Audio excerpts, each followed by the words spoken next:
Hello दोस्तों, आपका माई M point YouTube channel पर दोस्तों आपका स्वागत है। और दोस्तों हम यहाँ पर पढ़ रहे हैं यूपी जीके, आपके यूपी कांस्टेबल एग्जाम और यूपी एसआई एग्जाम, या फिर आप यहाँ पर यूपी गवर्नमेंट जॉब की यहाँ पर तो आप तैयारी कर रहे हैं। आप एग्जाम कोई भी है, UP constable, UP SI, UP PCS, आपका कोई भी एग्जाम है, तो यूपी में आपको कोई भी एग्जाम है वहाँ पर आपके यूपी जीके क्वेश्चन पूछे जाते हैं।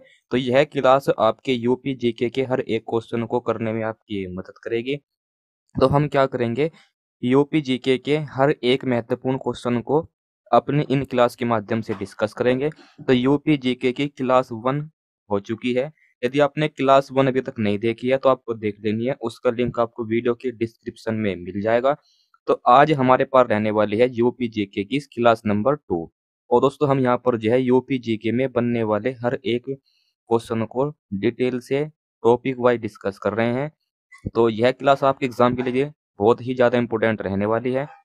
तो आज हम क्या पढ़ने वाले हैं, यूपी जीके में आज हम पढ़ने वाले हैं उत्तर प्रदेश का भौगोलिक हमारे पास संरचना, यानी कि उत्तर प्रदेश का उत्तरी जिला, पश्चिमी जिला, उत्तर प्रदेश में कौन सा जिला कौन से राज्य को टच करता है, वो सब और बातें यहाँ पर जो हम पढ़ने वाले हैं। तो यह क्लास बहुत ही ज़्यादा इम्पोर्टेंट है। यहाँ से आपके एग्जाम में एक ना एक क्वेश्चन देखने को जरूर मिलेगा आज क्लास के। तो एक बात और भी है, यदि आप यूपी कांस्टेबल एग्जाम की तैयारी कर रहे हैं तो आपके एग्जाम में 6-7 क्वेश्चन यानी कि कम से कम 15 नंबर का यूपी जी के क्वेश्चन पूछे जाने हैं। तो क्लास इंपॉर्टेंट है। आपको एक बात और भी है, मैं आपको आपके एग्जाम से पहले पहले कंप्लीट यूपी जी के पढ़ा दूंगा। तो आपको हमारे इस यूट्यूब चैनल को आपको सब्सक्राइब कर लेना है, जिससे कि आपको आने वाली हर एक वीडियो का नोटिफिकेशन आप तक पहुंच पाए। तो बिना किसी देरी के आज ही क्लास को स्टार्ट करते हैं। तो बात करते हैं उत्तर प्रदेश का क्षेत्रफल कितना है। तो आप यहाँ पर देख पा रहे हैं उत्तर प्रदेश, तो उत्तर प्रदेश का ये जो क्षेत्रफल है पूरा ये सब, ये कितना है, ये सब हमारे पास कितना है क्षेत्रफल उत्तर प्रदेश का, ये हम यहाँ पर बात कर रहे हैं। तो उत्तर प्रदेश का क्षेत्रफल कितना है, तो ये हो जाएगा 2,40,928 वर्ग किलोमीटर। और उत्तर प्रदेश का क्षेत्रफल पूरे भारत के क्षेत्रफल का 7.33% है। और जो इससे पहली क्लास हुई थी मैंने बताया था, उत्तर प्रदेश जो है भारत का चौथा सबसे बड़ा राज्य है। उत्तर प्रदेश भारत का चौथा सबसे बड़ा राज्य है। सबसे पहला स्थान आता है राजस्थान का, नंबर 2 पर आता है मध्य प्रदेश, और नंबर 3 पर है महाराष्ट्र, और नंबर 4 पर हो जाएगा उत्तर प्रदेश, भारत का सबसे बड़ा राज्य। तो भारत का सबसे बड़ा राज्य तो है राजस्थान, और उत्तर प्रदेश का इसमें स्थान है चौथा। और आपको मैंने बताया यहाँ पर कि उत्तर प्रदेश का क्षेत्रफल है, ये हो जाएगा 2,40,928 वर्ग किलोमीटर। और जो पूरे भारत के क्षेत्रफल का 7.33% है। इतनी बात आपको ध्यान रखनी है। आगे देखते हैं नेक्स्ट। तो दोस्तों नेक्स्ट यहाँ पर मैप वाली बात यहाँ पर आ जाती है, मैप यहाँ पर पढ़ने वाले हैं। तो दोस्तों मैप में हम यहाँ पर क्या पढ़ने वाले हैं, आपको ये उत्तर प्रदेश का मैप दिखाई दे रहा है आपको यहाँ पर। तो इसमें हम पढ़ेंगे कि उत्तर प्रदेश के साथ कौन कौन से राज्य सीमा बनाते हैं। तो यदि यहाँ पर बात करें तो सबसे पहले हम देश की, तो उत्तर प्रदेश के साथ एकमात्र देश जो कौन सा है, नेपाल, ये सीमा बनाता है। और नेपाल जो देश है, इसके साथ यूपी के 7 जिले टच होते हैं। आगे मैं आपको बताऊंगा यहाँ पर कौन कौन जिले हैं, उनके नाम भी आपको बताए जाएंगे। पहले ये जान लो कौन कौन से राज्य के साथ उत्तर प्रदेश के कितने कितने जिले लगते हैं। तो एक क्लास इंपॉर्टेंट है क्योंकि यहाँ से क्वेश्चन एग्जाम पूछे जा चुके हैं। तो नेपाल हमारे पास है, नेपाल के साथ उत्तर प्रदेश के 7 जिले लगते हैं। और सीमा की लंबाई उत्तर प्रदेश यहाँ पर सीमा जो यहाँ पे है, यहाँ से लेकर ये यहाँ तक, ये तो हो जाएगी नेपाल के साथ उत्तर प्रदेश सीमा। तो इसकी लंबाई कितनी है, हमारे पास हो जाएगी 579 किलोमीटर। उसके बाद यहाँ पर जो है उत्तर प्रदेश के साथ जो उत्तराखंड है, ये सीमा बनाता है। और कितनी यहाँ पर राज्य बनाते हैं, हमारे पास जो उत्तराखंड है इसके साथ यूपी के 7 जिले सीमा बनाते हैं। उसके बाद हो जाएगा यहाँ पे हिमाचल प्रदेश, तो हिमाचल प्रदेश साथ केवल एक राज्य सीमा बनाता है, वो कौन सा हो जाएगा, सहारनपुर, ये वाला। उसके बाद है हरियाणा, हरियाणा के साथ यूपी के 6 जिले सीमा बनाते हैं। और जो केंद्र शासित प्रदेश है दिल्ली, ये वाला, ये हो जाएगा दिल्ली, यूपी के 2 जिले यहाँ पर जो है दिल्ली के साथ सीमा बनाते हैं, कौन कौन से, गाजियाबाद और बुलंदशहर। उसके बाद है राजस्थान के साथ यूपी के 2 जिले सीमा बनाते हैं। मध्य प्रदेश के साथ यूपी के 11 जिले सीमा बनाते हैं। और एक बात और भी है, जो मध्य प्रदेश है इसके साथ यूपी की सबसे लंबी सीमा लगती है मध्य प्रदेश राज्य के साथ। और सबसे कम किसके साथ लगती है सीमा यूपी की? हिमाचल प्रदेश के साथ। उसके बाद है छत्तीसगढ़ के साथ यूपी का केवल एक जिला सीमा बनाता है। और झारखंड का भी साथ भी यूपी का एक जिला सीमा बनाता है। और बिहार के साथ यूपी के 7 जिले बाउंड्री टच करते हैं। ये बात तो इस सीमा की। अब दोस्तों आपको ये ध्यान रखना है, जो उत्तर प्रदेश है इसका जो उत्तरी अक्षांश है ये हो जाएगा 23 डिग्री 52 मिनट। और उत्तर प्रदेश का सबसे उत्तरी जिला ये हो जाएगा सहारनपुर। बात करते हैं दक्षिण में। और एक बात और भी है, यहाँ पे ये ऊपर हमारे पास 23 डिग्री नहीं है, ये हो जाएगा 31 डिग्री, क्योंकि ये मिस प्रिंट हुआ है यहाँ पे, तो सही कर लेंगे। ये यहाँ पर रहेगा 31 डिग्री, ये है 31 डिग्री, ठीक है ना, यहाँ पर ध्यान रखेंगे।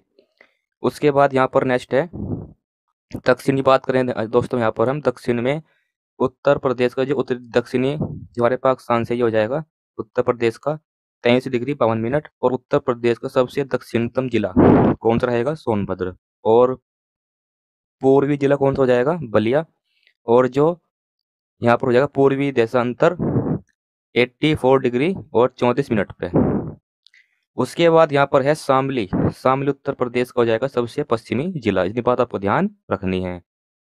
आगे देखते हैं नेक्स्ट। तो दोस्तों यहाँ थोड़ा सा जान लेते हैं, थोड़ा सा आपको मैपिंग बता देते हैं जो आपके एग्जाम के लिए इम्पोर्टेंट यहाँ पर रहेगी। तो ये भाई हमारे पास पृथ्वी है, ये है पृथ्वी। और पृथ्वी को 2 भाग में काटने वाली ये रेखा हो जाएगी ग्रीनविच रेखा, और ये हो जाएगी भूमध्य रेखा। और अपना भारत यहाँ पे है, अपना भारत यहाँ पे है। उसके बाद यहाँ पर ध्यान देंगे, जो हमारे पास है अक्षांश रेखा है। पहले जान लो अक्षांश रेखा क्या होती है। जो जो हमारे पास पृथ्वी को इस प्रकार से काटती है, ये होती है अक्षांश रेखाएं। ये होती है अक्षांश रेखाएं। कौन सी होती है? अक्षांश। ये होती है अक्षांश रेखा। और जो पृथ्वी को ऐसे काटती है इस प्रकार से, ऐसे काटती है ये वाली, तो ये होती है कौन सी? देशांतर रेखाएं। ये होती है देशांतर रेखाएं। तो मेन बात है यहाँ पे जो समझाने वाली बात है, जो उत्तर प्रदेश है ये ग्लोब में इतने तो उत्तरी अक्षांश में है, तो ये हो जाएगा ऊपर का उत्तरी अक्षांश। तो उत्तर प्रदेश जहाँ पे है ये वाला, तो ये हमारे पास जो उसको बताया था सबसे नीचे वाला पॉइंट ये हो जाएगा 23 डिग्री 52 मिनट। और जो उत्तर प्रदेश जो ऊपर वाला भाग है वाला उत्तर में, ये हो जाएगा 31 डिग्री 28 मिनट। उसके बाद यहाँ पर जो उत्तर प्रदेश है अपना, यहाँ पे जो हमारे पास ये वाला जो पश्चिमी एरिया है, यहाँ पश्चिमी स्थान है यूपी का, वो हो जाएगा हमारे पास 77 डिग्री और 5 मिनट। और ये हो जाएगा देशांतर, क्योंकि इधर की ओर चलती है देशांतर रेखाएं, तो ये देशांतर हो जाएगा। और ये पृथ्वी के पूर्व में है, तो ये हो जाएगा पूर्वी देशांतर। तो ध्यान रखेंगे उत्तर प्रदेश का पूर्वी देशांतर में स्थान हमारे पास 77 डिग्री से लेकर 84 डिग्री 38 मिनट तक है। इन बात आपको ध्यान रखनी है। उसके बाद ये हमारा उत्तर प्रदेश है, जो अपना उत्तर प्रदेश है, इसका पूर्व से पश्चिम तक की लंबाई, तो ये हो जाएगा पूर्व, और पूर्व से लेकर पश्चिम तक की लंबाई ये हो जाएगी 650 किलोमीटर। और दक्षिण से उत्तर तक, ये दक्षिण से लेके उत्तर तक जो लंबाई है ये हो जाएगी उत्तर प्रदेश की कितनी? 240 किलोमीटर। और ये हम पृथ्वी के पीछे ही हमारे पास उत्तर प्रदेश का क्षेत्रफल। आगे ध्यान रखेंगे, जो हमारे पास उत्तर प्रदेश का क्षेत्रफल है उसका नगरीय क्षेत्रफल कितना है? ये हो जाएगा पूरे यूपी का 2.70%। अब दोस्तों मेन बात यहाँ पर जान लेते हैं, जो हमें यहाँ पर पढ़नी है, जो हम मैप में पढ़ के आए हैं वो सब यहाँ पर बात जान लेते हैं। तो बात यहाँ पर है उत्तर प्रदेश में सबसे बड़े सर्वाधिक क्षेत्रफल वाले 5 जिले। तो उत्तर प्रदेश का सबसे बड़ा जिला हो जाएगा लखीमपुर खीरी, ये मैं आपको पहली क्लास में बता चुका हूँ। उससे छोटा सोनभद्र, उससे छोटा हरदोई, सीतापुर, और ये प्रयागराज। बात कर लेते हैं उत्तर प्रदेश का सबसे छोटा जिला, ये हो जाएगा हापुड़। हापुड़ उत्तर प्रदेश का सबसे छोटा जिला है। उसके बाद फिर इनका स्थान हो जाएगा, मगर सबसे छोटा हो जाएगा हापुड़। उसके बाद उससे बड़ा गाजियाबाद, उससे बड़ा भदोई, या फिर शामली। मैंने बताया था आपको उत्तर प्रदेश जो है क्षेत्रफल की दृष्टि से देश में चौथा स्थान रखता है। प्रथम स्थान पे कौन हो जाएगा? राजस्थान, और सेकंड पे मध्य प्रदेश, और थर्ड पे महाराष्ट्र, और क्षेत्रफल की दृष्टि से उत्तर प्रदेश भारत का चौथा राज्य हो जाएगा। ये बात हम पीछे पढ़ के आ चुके हैं। आगे देखते हैं नेक्स्ट। तो दोस्तों नेक्स्ट मैंने बताया था आपको उत्तर प्रदेश का सबसे पूर्वी जिला बलिया हो जाएगा, और उत्तर प्रदेश का सबसे पश्चिमी जिला कौन सा हो जाएगा? शामली। उसके बाद उत्तर प्रदेश का सबसे उत्तरी जिला सहारनपुर, और सबसे दक्षिणतम जिला जिला हमारे पास कौन सा? सोनभद्र। ये मैं आपको पीछे मैप में बता चुका हूँ। फिर दोस्तों मैंने बताया था नेपाल के साथ उत्तर प्रदेश के 7 जिले सीमा बनाते हैं। तो ये 7 जिले कौन कौन से हैं? एक तो महाराजगंज, सिद्धार्थनगर, बलरामपुर, श्रावस्ती, और बहराइच, लखीमपुर खीरी, और पीलीभीत। तो ये 7 यहाँ पर जिले हो जाएंगे जो नेपाल के साथ उत्तर प्रदेश की सीमा बनाते हैं।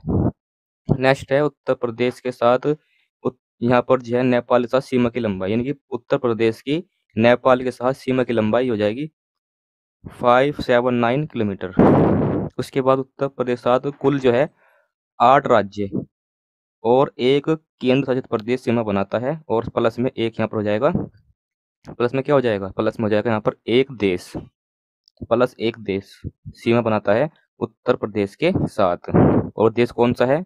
वो है नेपाल। अब बात ध्यान देते हैं जो हमारे पास उत्तर प्रदेश साथ सीमा बनाने वाले प्रदेश हैं ये कौन कौन से हैं।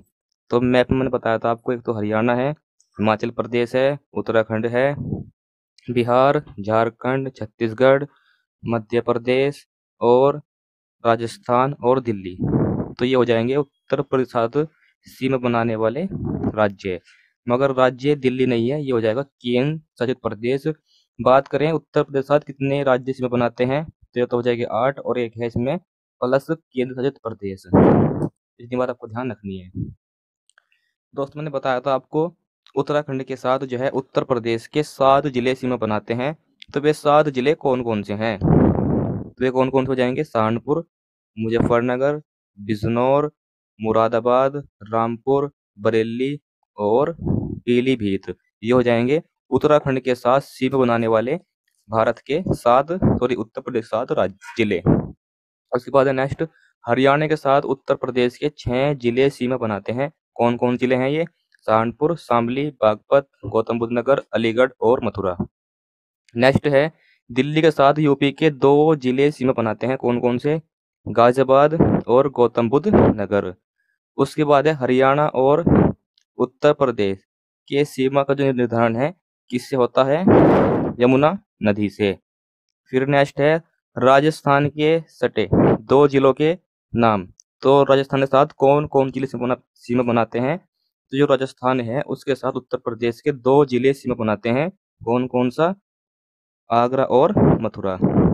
नेक्स्ट है उत्तर प्रदेश के साथ सबसे लंबी सीमा बनाने वाला राज्य कौन सा हो जाएगा? मध्य प्रदेश, और इसके साथ यूपी के 11 जिले टच होते हैं। तो आगरा, इटावा, जालौन, झांसी, ललितपुर, महोबा, बांदा, चित्रकूट, प्रयागराज, मिर्जापुर, और सोनभद्र। ये हो जाएंगे 11 जिले जो उत्तर प्रदेश के हैं और मध्य प्रदेश साथ सीमा बनाते हैं। बिहार के साथ यूपी के 7 जिले सीमा बनाते हैं। कौन कौन से? सोनभद्र, चंदौली, गाजीपुर, बलिया, देवरिया, कुशीनगर, और कौन सा? महाराजगंज। उसके बाद छत्तीसगढ़ के साथ सीमा बनाने वाला राज्य उत्तर प्रदेश से कौन सा हो जाएगा? एकमात्र राज्य सोनभद्र, और साथ ही साथ झारखंड के साथ भी सोनभद्र सीमा बनाता है, और हिमाचल प्रदेश के साथ सीमा बनाने वाला राज्य जिला उत्तर प्रदेश का एकमात्र जिला हो जाएगा सहारनपुर। तो ये तीन यहाँ पर राज्य हैं जिनके साथ उत्तर प्रदेश का एक एक जिला सीमा बनाता है। ये आप यहाँ पे याद रखेंगे। उसके बाद है नेक्स्ट, तो दोस्तों थोड़ा सा एक्स्ट्रा फैक्ट और जान लेते हैं। यहाँ पर जो उत्तर प्रदेश के सीमावर्ती जिलों व उसके प्रदेश से संबंधित। तो जो दोस्तों सोनभद्र है उत्तर प्रदेश का एकमात्र ऐसा जिला है जो 4 राज्यों के साथ सीमा बनाता है। कौन कौन से राज्य? मध्य प्रदेश, झारखंड, छत्तीसगढ़, और बिहार। उसके बाद है सहारनपुर भी 3 राज्यों के साथ सीमा बनाता है। कौन कौन से? हरियाणा, पश्चिम सॉरी हरियाणा, हिमाचल प्रदेश और उत्तराखंड। उसके बाद उत्तर प्रदेश से सर्वाधिक लंबी व सबसे कम सीमा कौन बनाता है? सबसे लंबी सीमा मध्य प्रदेश लगाता है, सीमा बनाता है किससे? उत्तर प्रदेश से। और सबसे छोटी सीमा लगती है उत्तर प्रदेश की हिमाचल प्रदेश से। उसके बाद है तीन तरफ से घिरा, मध्य प्रदेश से घिरा उत्तर प्रदेश का जिला कौन सा हो जाएगा? ललितपुर। एक बार आपको मैं यहाँ पे ये दिखा देता हूँ। तो दोस्तों आप यहाँ पे देख सकते हैं ये हो जाएगा ललितपुर। और ये यहाँ भी हमारे पास क्या है? मध्य प्रदेश है, यहाँ मध्य प्रदेश है और यहाँ मध्य प्रदेश है। तो ये तीन तरफ से घिरा उत्तर प्रदेश का वह जिला है जो मध्य प्रदेश से तीन ओर से घिरा हुआ है, ललितपुर। तो ललितपुर उत्तर प्रदेश का वह जिला है जो मध्य प्रदेश से तीन ओर से घिरा हुआ है। आगे देखते हैं नेक्स्ट। तो दोस्तों ये थे हमारे पास, यहाँ पर आगे देख लेते हैं नेक्स्ट। ये तुम्हारे पास हो ही गया था, तीन तरफ से मध्य प्रदेश से घिरा उत्तर प्रदेश का जिला ललितपुर। आगे देखते हैं नेक्स्ट। तो उत्तर प्रदेश में सबसे दक्षिणतम बिंदु कौन सा है? सोनभद्र है। और इससे सीमा कौन टच करता है? छत्तीसगढ़। उसके बाद उत्तर प्रदेश की दक्षिणी सीमा मध्य प्रदेश व किससे लगती है? छत्तीसगढ़ से लगती है। यानी कि उत्तर प्रदेश के दक्षिण में कौन कौन है? मध्य प्रदेश और झारखंड, सॉरी छत्तीसगढ़ है। इसकी सीमा उत्तर प्रदेश से लगती है। बात करें उत्तर प्रदेश के सबसे पश्चिम उत्तर पश्चिमी बिंदु कौन सा है? सहारनपुर है। और इस सीमा को बनाता है हिमाचल प्रदेश। उत्तर प्रदेश की जो सबसे पश्चिमी सीमा है ये लगती है हरियाणा, राजस्थान और केंद्र शासित प्रदेश दिल्ली से। और उत्तर प्रदेश की जो सबसे पूर्वी सीमा है दोस्तों, मैं एक बात बता दूं आपको, आपको कंफ्यूजन नहीं होना चाहिए, थोड़ा सा यहाँ पे ध्यान देंगे। ये होता है पश्चिम, और ये होता है पूर्व, और ये होता है उत्तर, और ये होता है दक्षिण। ठीक, तो मैं ऐसे बात कर रहा हूँ यहाँ पे क्वेश्चन में। तो आगे बात है यहाँ पे उत्तर प्रदेश का सबसे पूर्वी जिला, मैंने बताया था आपको पूर्वी जिला हमारे पास कहाँ पाएगा। एक बात और भी है, थोड़ा सा यहाँ पर ध्यान देंगे। ओके, क्योंकि हमारे पास यहाँ पर जो है पूर्व आएगा दर और पश्चिम आएगा दर। अब ठीक है, पूर्व यहाँ पाएगा, पश्चिम यहाँ पाएगा, क्योंकि पूर्वी जिला कौन सा हो जाएगा? बलिया। बलिया यहाँ पर है, बलिया। और सबसे पश्चिमी जिला कौन सा है? शामली। तो पूर्व में जो सीमा लगती है वो लगती है क्या नाम? बिहार से साथ। और जो पूर्व में हमारे पास में लगती है बिहार के साथ, और जो पश्चिम है इसमें लगती है सीमा किसके साथ? हरियाणा के साथ। इतनी बात तो आप ध्यान रखेंगे। आगे देखते हैं यहाँ पर उत्तर प्रदेश की सबसे लंबी सीमा, मैंने बताया था आपको किसके साथ लगती है? मध्य प्रदेश साथ लगती है। और सबसे कम सीमा लगती है उत्तर प्रदेश की हिमाचल प्रदेश के साथ। तो बस दोस्तों ये हमारे पास ये थे उत्तर प्रदेश के साथ सीमा से संबंधित बनने वाले क्वेश्चन जो आपके एग्जाम के लिए बहुत ज़्यादा इंपॉर्टेंट है। उम्मीद करता हूँ आपको यहाँ पर ये सभी बातें आपने नोट कर ली होगी। तो आपको सभी बातें नोट करते हुए चलना है, क्योंकि जो आपको बातें बताई जा रही है यूपीजी के संबंधी क्वेश्चन, वे बहुत ही ज़्यादा इंपॉर्टेंट हैं, क्योंकि ये क्वेश्चन पेपर में पूछ ले जाते हैं। नॉर्मल से क्वेश्चन है, आपको याद रखने हैं, कॉपी पेन लेकर बैठना है और नोट्स बनाते हुए चलना है। तो आगे हम बात कर लेते हैं नेक्स्ट क्वेश्चन की। तो दोस्तों नेक्स्ट क्वेश्चन हमारे पास है उत्तर प्रदेश के दक्षिण में स्थित भूभाग को किस नाम से जाना जाता है? तो यहाँ पर देख लेते हैं, थोड़ा सा ध्यान से देखते हैं। ये हमारे पास है, हमारे पास भाई उत्तर प्रदेश, ये मान लो हमारे पास उत्तर प्रदेश है। तो उत्तर प्रदेश का हमारे पास ये दक्षिणतम भाग है, ये वाला। इसको किस नाम से जाना जाता है? तो दोस्तों उसको जाना जाता है बुंदेलखंड का पठार। बुंदेलखंड का पठार, इस नाम से इसको जाना जाता है। तो option number D right answer हो जाएगा। तो दोस्तों यहाँ पर जान लेते हैं उत्तर प्रदेश के अलग अलग भाग को किस नाम से जाना जाता है। तो दोस्तों यहाँ पर बनाएंगे एक मैप उत्तर प्रदेश का।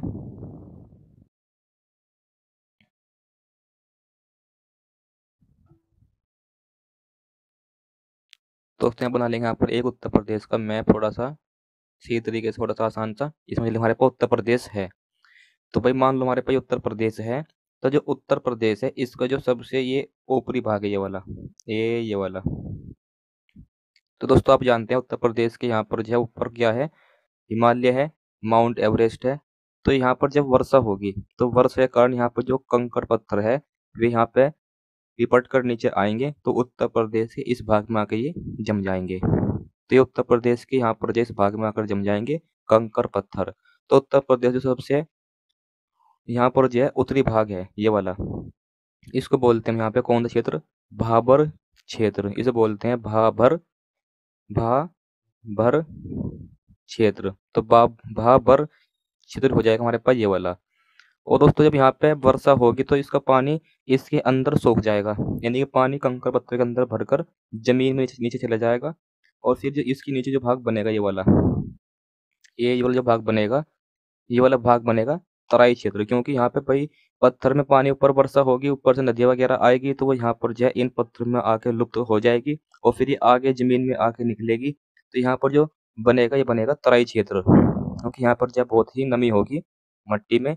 तो ये उत्तर प्रदेश का जो हमारे पास भाबर क्षेत्र है उसके जो नीचे वाला भाग है ये कहलाता है कौन सा, तराई क्षेत्र। तो ये हो जाएगा तराई क्षेत्र।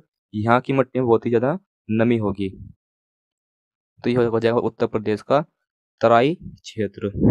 और फिर यहाँ पर आप जानते हैं यहाँ से हिमालय निकलती है हमारे पास कौन सी, गंगा नदी। तो ये हो जाएगी गंगा नदी। और जी हमारे पास ये वाला मैदान होगा, ये वाला जो मैदान है ये वाला भाबर क्षेत्र और तराई क्षेत्र क्षेत्र से नीचे वाला, ये कहलाएगा क्या, ये कहलाएगा गंगा का मैदान। ये कहलाएगा गंगा का मैदान, गंगा का मैदान। तो दोस्तों हमारे पास ये हो जाएगा कौन सा, गंगा का मैदान। और एक बात और भी है, जो हमारे पास गंगा के मैदान का जो नीचे वाला भाग बचा ये वाला, ये पूरा भाग बचा ये वाला, ये जो भाग बचा ये कहलाता है उत्तर प्रदेश का वह क्षेत्र जिसको हम बोलते हैं बुंदेलखंड का पठार। इसे बोलते हैं बुंदेलखंड का पठार। तो दोस्तों ये हो जाएगा उत्तर प्रदेश को इस प्रकार से बांटा जा सकता है। सबसे वाला ऊपर वाला क्षेत्र भाबर क्षेत्र, उसके नीचे तराई क्षेत्र, और फिर गंगा का मैदान, और फिर सबसे नीचे वाला बुंदेलखंड। तो दोस्तों मैं उम्मीद करता हूँ आपको ये बात समझ में आ गई होगी। ये बात आगे भी लिखी हुई है यहाँ पर, आप अब जिसको अच्छे से समझेंगे। तो उत्तर प्रदेश का जो हमारे पास दोस्तों भाबर और तराई क्षेत्र है, मैंने बता दिया आपको कौन क्षेत्र है। भाबर क्षेत्र एक है पथरीला क्षेत्र, और तराई क्षेत्र है एक नमी वाला क्षेत्र उत्तर प्रदेश में। और जो ये हमारे पास ध्यान देंगे, जो उत्तर प्रदेश का जो भाबर क्षेत्र है ये उत्तर प्रदेश का सबसे उत्तरी क्षेत्र है, सबसे ऊपर वाला क्षेत्र है। और ये सहारनपुर से लेकर कुशीनगर तक फैला हुआ है। यानी कि जो बात करें यहाँ पर, ये यहाँ पर जो है सहारनपुर से लेकर कहाँ तक, कुशीनगर तक फैला हुआ है। उसके बाद नेक्स्ट जो हमारे पास तराई क्षेत्र है, ये उत्तर प्रदेश का जो वह क्षेत्र है जो भाबर क्षेत्र के नीचे है, ये वह क्षेत्र है। और ये सहारनपुर से कुछ यहाँ पर जो है देववरिया जो जिला है उत्तर प्रदेश का वहां तक फैला हुआ है। तो ये जिले कौन कौन से हो जाएंगे, सहारनपुर, बिजनौर, बरेली, पीलीभीत, बहराइच, गोंडा और बस्ती। ये वे जिले हैं उत्तर प्रदेश के जहाँ पर तराई क्षेत्र है। बात करें भाबर क्षेत्र की, तो भाबर क्षेत्र कौन कौन जिलों में है, सहारनपुर, बिजनौर, शाहजहांपुर, लखीमपुर खीरी और पीलीभीत। इन क्षेत्रों में हो जाएगा कौन क्षेत्र, भाबर क्षेत्र।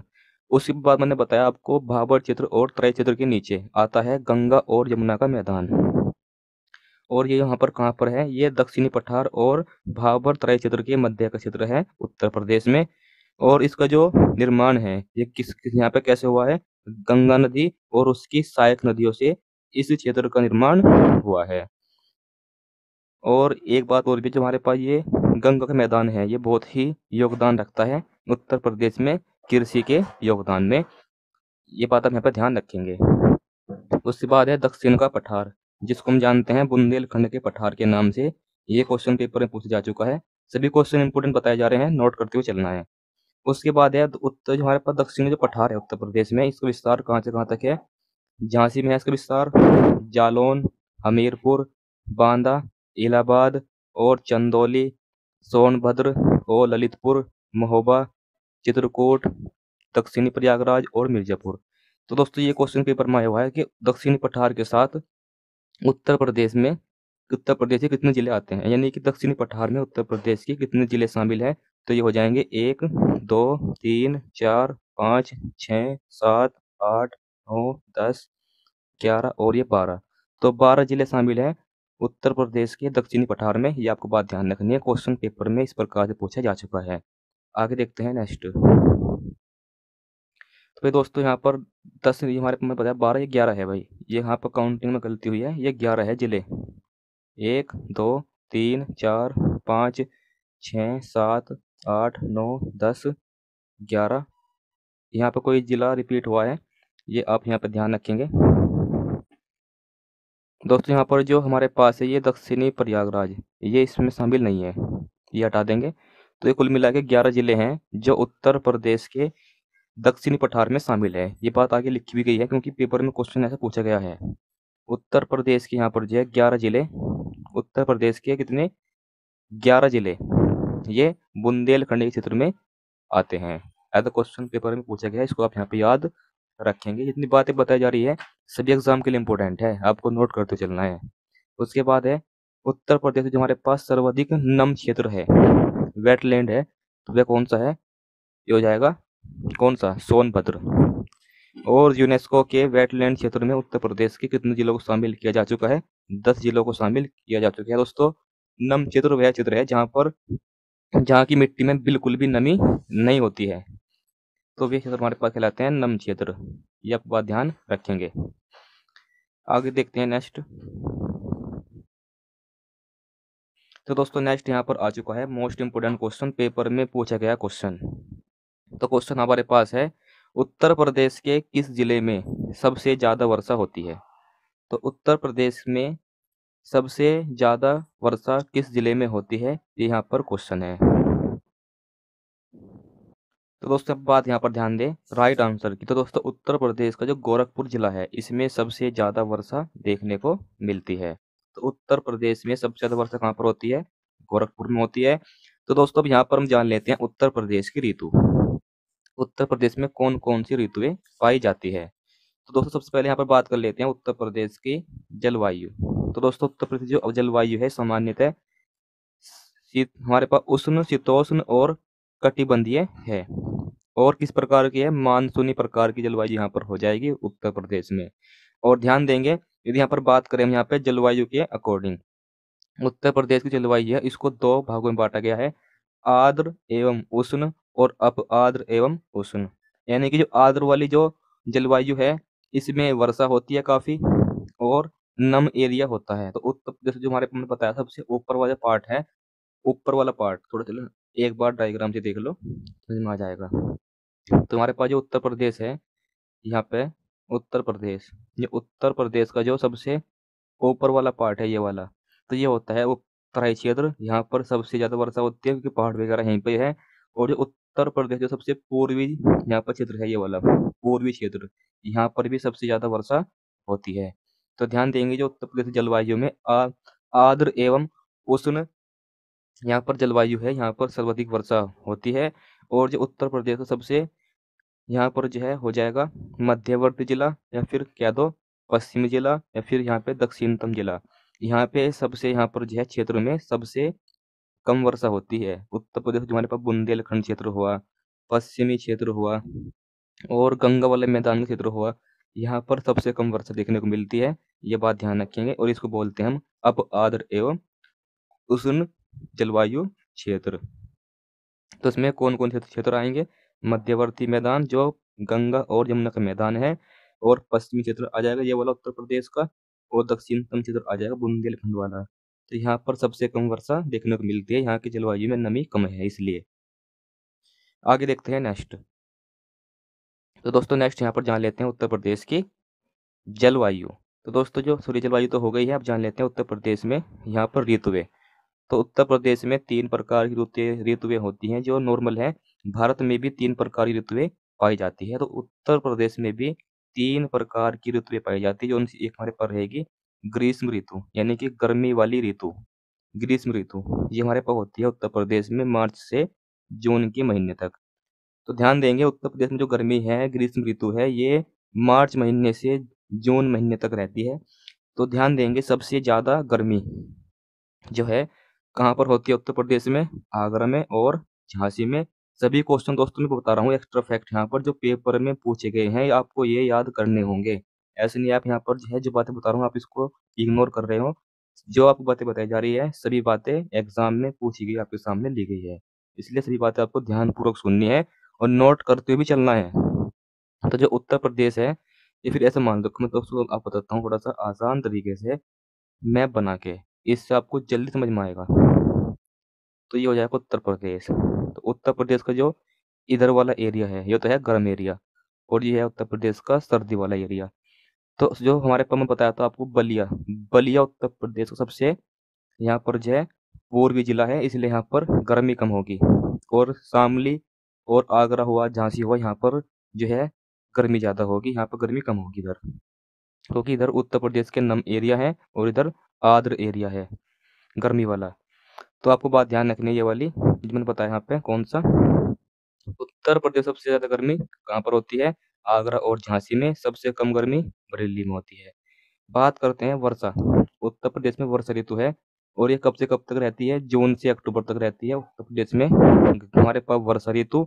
और सबसे ज़्यादा वर्षा मैंने बताया था क्वेश्चन पेपर में पूछा गया है, ये कहाँ पर होती है? गोरखपुर में। और सबसे कम वर्षा होती है मथुरा जिले में। फिर है शीत ऋतु यानी कि सर्दी वाली ऋतु। ये उत्तर प्रदेश में नवंबर से फरवरी तक रहती है और जनवरी में यहाँ पर जो है कभी कभार सर्वाधिक वर्षा भी देखने को मिलती है जनवरी में। और ये जनवरी और फरवरी में जो हमारे पास है वर्षा थ्री वर्ष की बात कर रहा हूँ यहाँ पे, ये तुम्हारे पास जनवरी में सर्वाधिक सर्दी होती है यूपी के अंदर। ये वो बात थी, यूपी के अंदर जनवरी में सबसे ज़्यादा सर्दी होती है ग्रीष्म हमारे पास शीत ऋतु में। ठीक, उसके बाद जनवरी और फरवरी में कभी कभार उत्तर प्रदेश की जो पश्चिमी भाग है ये वाला, पश्चिम वाला भाग ये वाला, यहाँ पर वर्षा भी हो जाती है कभी कभार। और जो गेहूं की फसल के लिए बहुत ही ज़्यादा लाभदायक है। तो उत्तर प्रदेश में जनवरी फरवरी में जो वर्षा होती है ये होती है भूमध्य चक्रवात के कारण। तो भूमध्य सागर के चक्रवात के कारण उत्तर प्रदेश में कभी कभार उत्तर प्रदेश के पश्चिम में होती है खासकर से वर्षा। और जनवरी फरवरी में तो ये वर्षा हो जाती है कभार थोड़ी बहुत। तो ये होती है भूमध्य सागर चक्रवात के कारण और जो गेहूं की फसल के लिए बहुत ही ज़्यादा लाभदायक रहती है। तो दोस्तों ये हो जाएगी उत्तर प्रदेश की जलवायु और उत्तर प्रदेश की ऋतु। उम्मीद करता हूँ दोस्तों आपको यहाँ पर समझ में आया होगा। सभी बातें इंपॉर्टेंट हैं, याद कर लेनी है एग्जाम से पहले पहले। और दोस्तों मैं आपको यकीन दिलाता हूँ, मैं आपको यूपी पुलिस कांस्टेबल एग्जाम से पहले आपको कंप्लीट यूपी जीके पढ़ा दूंगा। तो आपको लगातार हमारे इस यूट्यूब चैनल पर आपको वीडियो मिलती रहेगी यूपी जी के संबंधित। ज़्यादा वीडियो नहीं बनाऊंगा, 7-8 वीडियो में हम यहाँ पर जो है कंप्लीट यूपी जी के ए टू जेड पढ़ लेंगे, जो आपके एग्ज़ाम के लिए इम्पोर्टेंट रहेगा। तो क्लास 1 हो चुकी है, क्लास 2 आपकी आप यहाँ पर देख रहे हैं। आगे आपको 5-6 क्लास और मिल जाएगी और उन क्लास को देखने के बाद आपको यहाँ पर जो है यूपी जीके में कोई भी टेंशन लेने की आवश्यकता नहीं है, सभी कुछ आपकी क्लास से देखने को मिल जाएगा। तो आगे बढ़ते हैं नेक्स्ट। तो दोस्तों नेक्स्ट यहाँ पर आगे है नेक्स्ट उत्तर प्रदेश। तो उत्तर प्रदेश में जो वर्षा है ये मुख्यतः किससे होती है? बंगाल की खाड़ी के मानसून से होती है। तो दोस्तों जो आपका उत्तर प्रदेश है, मैं बताना चाहूँगा आपको थोड़ा सा मैप के माध्यम से। ये तो हो जाएगा भारत,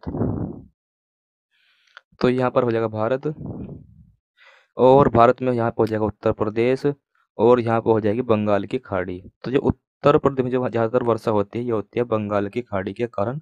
ये होती है बंगाली खाड़ी के मानसून के कारण ही उत्तर प्रदेश में वर्षा होती है। ये बात आपको यहाँ पर ध्यान रखनी है। आगे देखते हैं नेक्स्ट। शीत ऋतु में सबसे कम वर्षा कहाँ पर होती है? दक्षिण के पठार में होती है। जो उत्तर प्रदेश जो हमारे पास सबसे नीचे वाला पार्ट है ये दक्षिण पठार, यहाँ पर उत्तर प्रदेश में सबसे कम वर्षा देखने को मिलती है। और उत्तर प्रदेश में सबसे ज़्यादा वर्षा कौन से महीने में होती है? जुलाई महीने में होती है, ये आपको बात ध्यान रखनी है। और जो शीत ऋतु से जो हमारे पास शीत ऋतु में उत्तर से दक्षिण बढ़ने पर तापमान बढ़ता है, क्योंकि ये क्वेश्चन पेपर में पूछ जा चुका है। अब तो यहाँ पर समझाता हूँ कैसे उत्तर प्रदेश में कैसे उत्तर से दक्षिण की ओर बढ़ने पर तापमान बढ़ता है। तो दोस्तों यहाँ पर जो है उत्तर प्रदेश में सबसे ज़्यादा ठंड कहाँ पर होती है? उत्तर में होती है। जैसे हम नीचे की ओर जाएंगे तो यहाँ पर जो है सर्दी कम होगी, इसलिए ऊपर से यानी कि उत्तर प्रदेश में ऊपर से उत्तर से दक्षिण की ओर आने पर तापमान बढ़ जाएगा। मान लो हमारे पास यहाँ पे सर्दी 10 डिग्री, सर्दी में टेम्परेचर 10 डिग्री सेल्सियस है, 10 डिग्री सेल्सियस है। तो यहाँ पर नीचे 15 या 18 आपको देखने को मिलेगा। तो यहाँ पर नीचे की ओर जाने पर उत्तर प्रदेश में उत्तर से दक्षिण की ओर आने पर शीत ऋतु में तापमान बढ़ जाता है। ये बात आपको ध्यान रखनी है। आगे देखते हैं नेक्स्ट। तो दोस्तों नेक्स्ट यहाँ पर हम पढ़ने वाले हैं बहुत ही ज़्यादा इंपॉर्टेंट चैप्टर आपके एग्ज़ाम के लिए। तो अब यहाँ पर हम पढ़ेंगे उत्तर प्रदेश की नदियाँ। तो मैं आपको अब यहाँ पर उत्तर प्रदेश की सभी महत्वपूर्ण नदियों को पढ़ाने वाला हूँ। तो आपको बहुत ही आसान तरीके से समझाया जाएगा उत्तर प्रदेश की नदियाँ और उनसे संबंधित बनने वाले सभी क्वेश्चन। तो हम अब यहाँ पर पढ़ने वाले हैं उत्तर प्रदेश की नदियाँ, झील, नहर और बांध, ये सब आपको मैं अब यहाँ पर पढ़ाने वाला हूँ। तो आपको सभी बातें मेरी ध्यानपूर्वक सुननी है। तो आइए स्टार्ट करते हैं। तो सबसे पहले यहाँ पर देख लो उत्तर प्रदेश में जो आपके यूपी जीके आने हैं उसमें नदी संबंधी क्वेश्चन किस प्रकार से पूछा जाएगा। तो क्वेश्चन आपके सामने है। क्वेश्चन यहाँ पर लिखा हुआ है कि क्वेश्चन पेपर पूछे गए भैया क्वेश्चन ये वाला, गोमती जो हमारे पास गोमती नदी है ये किस स्थान पर गंगा से मिल जाती है। तो दोस्तों गोमती नदी है उत्तर प्रदेश की जो गंगा नदी है उससे मिल जाती है कहाँ पर, गाजीपुर में। तो ऑप्शन नंबर ए इस क्वेश्चन का हो जाएगा राइट आंसर। आगे देखते हैं यहाँ पर सभी महत्वपूर्ण नदियाँ पढ़ लेते हैं उत्तर प्रदेश की एक ही क्लास में। तो बात करें उत्तर प्रदेश की नदियों के तंत्र को, तो ये बांटा गया है हिमालय से निकलने वाली नदियाँ और गंगा से निकलने वाली नदियाँ और दक्षिण का पठार से निकलने वाली नदियाँ। तो उत्तर प्रदेश में जो नदियाँ निकलती है एक तो निकलती है हिमालय से और एक यहाँ पर होती है गंगा मैदान की सहायक नदियाँ और एक होती है दक्षिण पठार से निकलने वाली नदियाँ जो उत्तर प्रदेश का सबसे दक्षिणतम पार्ट है, दक्षिण वाला एरिया है उसे बोलते हैं दक्षिण पठार। ये पढ़ा के आ चुका हूँ। जो वहाँ से नदियाँ निकलती है वे यहाँ पर हम पढ़ेंगे। तो हिमालय से निकलने वाली नदियाँ कौन कौन सी हो जाएगी, गंगा, यमुना, ताप्ती, गंडक, हिंडन, काली, रामगंगा और सरयू नदी जिसको हम घाघरा नदी भी बोल देते हैं। उसके बाद यहाँ पर है गंगा की नदियाँ, ये हमारे पास हो जाएगी गोमती, वरुणा और पांडव और ये हो जाएंगी दक्षिणी भारत से निकलने वाली नदियाँ जो आपके सामने यहाँ पर दी गई है, ये हम पढ़ेंगे। और एक बात और भी, जो हिमालय से जो नदियाँ निकलती हैं उनमें पूरे वर्ष पानी भरा रहता है और जो गंगा वाली जो मैदान में जो नदियाँ हैं उनमें गर्मियों के माह में पानी कम हो जाता है और जो दक्षिण पठार से निकलने वाली नदियाँ हैं उनमें जो है गर्मियों के दिनों में पानी बिल्कुल सूख ही जाता है। ये बात आपके यहाँ पर ध्यान रखनी है। आगे देखते हैं, समझते हैं।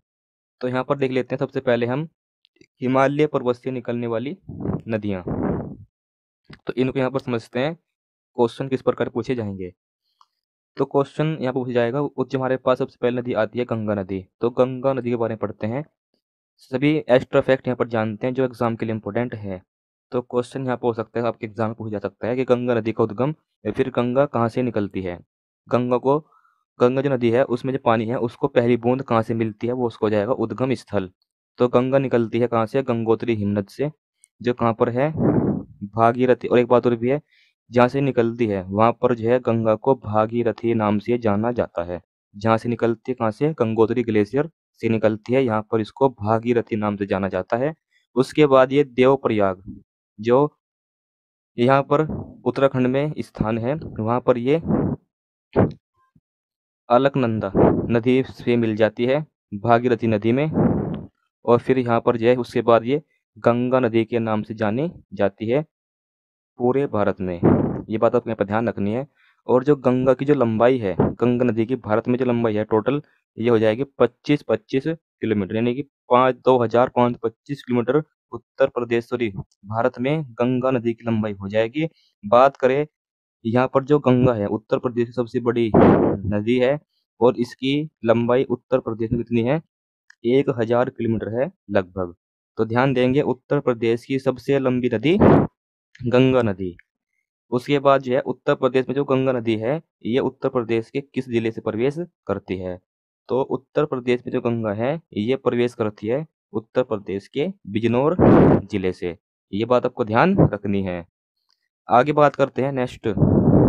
दोस्तों नेक्स्ट है जो गंगा नदी है उत्तर प्रदेश के 28 जिलों से बहते हुए बिहार में प्रवेश करती है। किस स्थान से, रानीगंज जिले से। तो उत्तर प्रदेश के 28 जिलों से बहकर बहती है वो कौन सी नदी, गंगा नदी उत्तर प्रदेश के 28 जिलों में बहती है। ये आपको ध्यान रखनी है। और ध्यान देंगे जो गंगा नदी है और जो यहाँ पर है यमुना, गंगा और सरस्वती, ये उत्तर प्रदेश की 3 नदियां हैं और ये तीनों एक साथ कहाँ पर मिलती है, इलाहाबाद में मिल जाती है और इलाहाबाद को वर्तमान में बोलते हैं प्रयागराज। तो ये हो जाएगा उत्तर प्रदेश का जिला प्रयागराज में गंगा और यमुना और सरस्वती तीनों एक जगह मिलती है, ये बात आपको ध्यान रखनी है। और यहाँ पर प्रत्येक 12 सालों में एक महाकुंभ मेला भी लगता है, प्रत्येक 12 सालों में। और एक बात और भी है, आपको मैं सभी मेले, सभी उत्सव, सभी आपके नृत्य, लोक नृत्य उत्तर प्रदेश में जो भी होते हैं, सभी आपको मैं आने वाली और वीडियो में कवर करूंगा। तो फिलहाल यहाँ पर और पढ़ते हैं आगे गंगा नदी के बारे में। तो मैंने बताया था जो गंगा नदी है, यह उत्तर प्रदेश की सबसे लंबी नदी हो जाएगी। तो इतनी बात आपको ध्यान रखनी है गंगा नदी से। और गंगा नदी हिमालय से निकलने वाली उत्तर प्रदेश की सबसे लंबी नदी रहेगी। आगे देखते हैं हमारे पास जो गंगा नदी है, इसमें अन्य नदियाँ कहाँ कहाँ पर मिलती है। जो गंगा नदी है इसमें मिलती है रुद्र गंगा नदी, ये कहाँ पर मिलती है, गंगोत्री के आसपास। जो उत्तर प्रदेश की जो नदी है गंगा, उसमें जो अलकनंदा नदी है ये कहाँ पर मिलती है, देवप्रयाग में।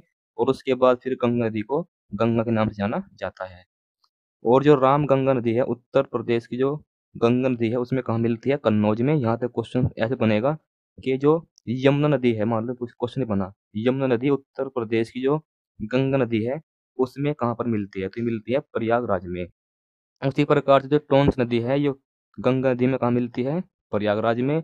गोमती नदी उत्तर प्रदेश की जो गंगा नदी है उसमें कहाँ पर मिलती है, गाजियाबाद में। ये क्वेश्चन पेपर में पूछ लिया जा चुका है, गोमती नदी गंगा में कहाँ पर मिलती है, तो ये मिलती है गाजियाबाद में। उसके बाद है वरुणा नदी, गंगा नदी में वाराणसी में जाकर मिलती है, ये बात आपको ध्यान रखनी है, इंपॉर्टेंट यहाँ पर रहेगा। आगे देखते हैं नेक्स्ट। तो दोस्तों यहाँ पर देखते हैं आगे नेक्स्ट। तो दोस्तों नेक्स्ट हमारे पास है कौन सी नदी, यमुना नदी। और दोस्तों ध्यान देंगे जो गंगा नदी है वो तो है उत्तर प्रदेश की सबसे लंबी नदी। और जब बात करें उत्तर प्रदेश की दूसरी सबसे लंबी नदी की, तो ये हो जाएगी यमुना नदी। और यमुना नदी का उद्गम कहाँ से होता है, ये होता है यमुनोत्री हिमनद से। और जो यूपी में जो ये यमुना नदी है ये मथुरा से प्रवेश करती है। तो उत्तर प्रदेश का जो मथुरा जिला है वहां से यमुना नदी उत्तर प्रदेश में प्रवेश कर जाती है। और एक बात ध्यान रखेंगे, जो आगरा का ताजमहल है और आगरा का लाल किला है, ये यमुना नदी पर ही स्थित है, इतनी बात आपको ध्यान रखनी है। और मैंने बताया था जो गंगा नदी है वो तो उत्तर प्रदेश के 28 जिलों से होकर बहती है, उसी प्रकार से जो यमुना नदी है उत्तर प्रदेश के 19 जिलों से होकर बहती है, इतनी बात आप यहाँ पर ध्यान रखेंगे। उसके बाद नेक्स्ट है यमुना जो नदी है यूपी की दूसरी सबसे लंबी नदी है। और पहली कौन सी हो जाएगी, गंगा नदी। और दोस्तों यहाँ पर भी इंपोर्टेंट क्वेश्चन है भी, यमुना नदी में अलग अलग नदियाँ कहाँ पर मिलती है वे यहाँ पर जान लेते हैं। तो जो हिंडन नदी है ये मिलती है यमुना नदी में कहाँ पर, नोएडा में। चंबल नदी हमारे पास जो यमुना नदी है इसमें कहाँ पर मिलती है, इटावा में। और सिंध नदी यमुना नदी में कहाँ पर मिलती है, इटावा में। उसी प्रकार से बेतवा कहाँ पर मिलती है, हमीरपुर में। और केन नदी मिलती है बांदा में। क्योंकि यहाँ से क्वेश्चन इस प्रकार पूछ लिया जाता है कि यहाँ पे आपको दे दिया जाएगा चंबल नदी यमुना नदी में किस स्थान पर मिलती है, तो आपको याद होगा तब बता देंगे, इटावा। इस प्रकार से आपको ये क्वेश्चन याद रखने हैं। आगे देखते हैं नेक्स्ट नदी जो कहाँ से निकलती है, यहाँ पे हिमालय से। तो नेक्स्ट यहाँ पर है राम गंगा नदी। तो राम गंगा नदी कहाँ से निकलती है, ये निकलती है दोधा तोली पर्वत से, और जो कहाँ पर है, कुमाऊं हिमालय श्रेणी में स्थित है। और ध्यान देंगे जो यह जो हमारे पास नदी है राम गंगा नदी, यूपी में कालागढ़ जो कहाँ पर है, बिजनौर से प्रवेश कर जाती है यूपी में राम गंगा नदी। और एक बात मोस्ट इम्पोर्टेंट क्वेश्चन, जो राम गंगा नदी है इस नदी पर जिम कॉर्बेट नेशनल पार्क स्थित है, ये आपको बात ध्यान रखनी है, मोस्ट इम्पोर्टेंट क्वेश्चन रहेगा। आगे देखते हैं गंडक नदी। गंडक नदी का उद्गम कहाँ से होता है, यह होता है नेपाल हिमालय से।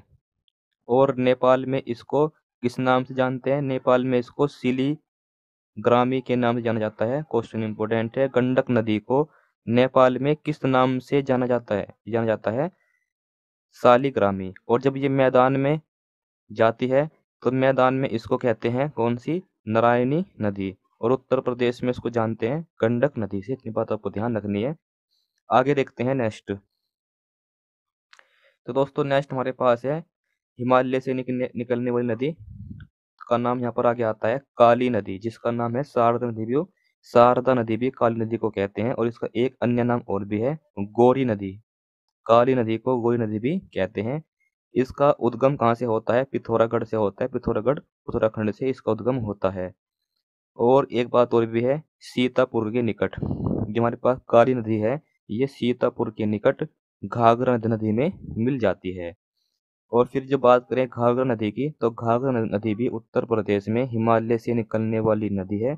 इसका उद्गम पाम चांगचुंगो पर्वत से होता है, जो कहाँ पर है? तिब्बत पठार में है।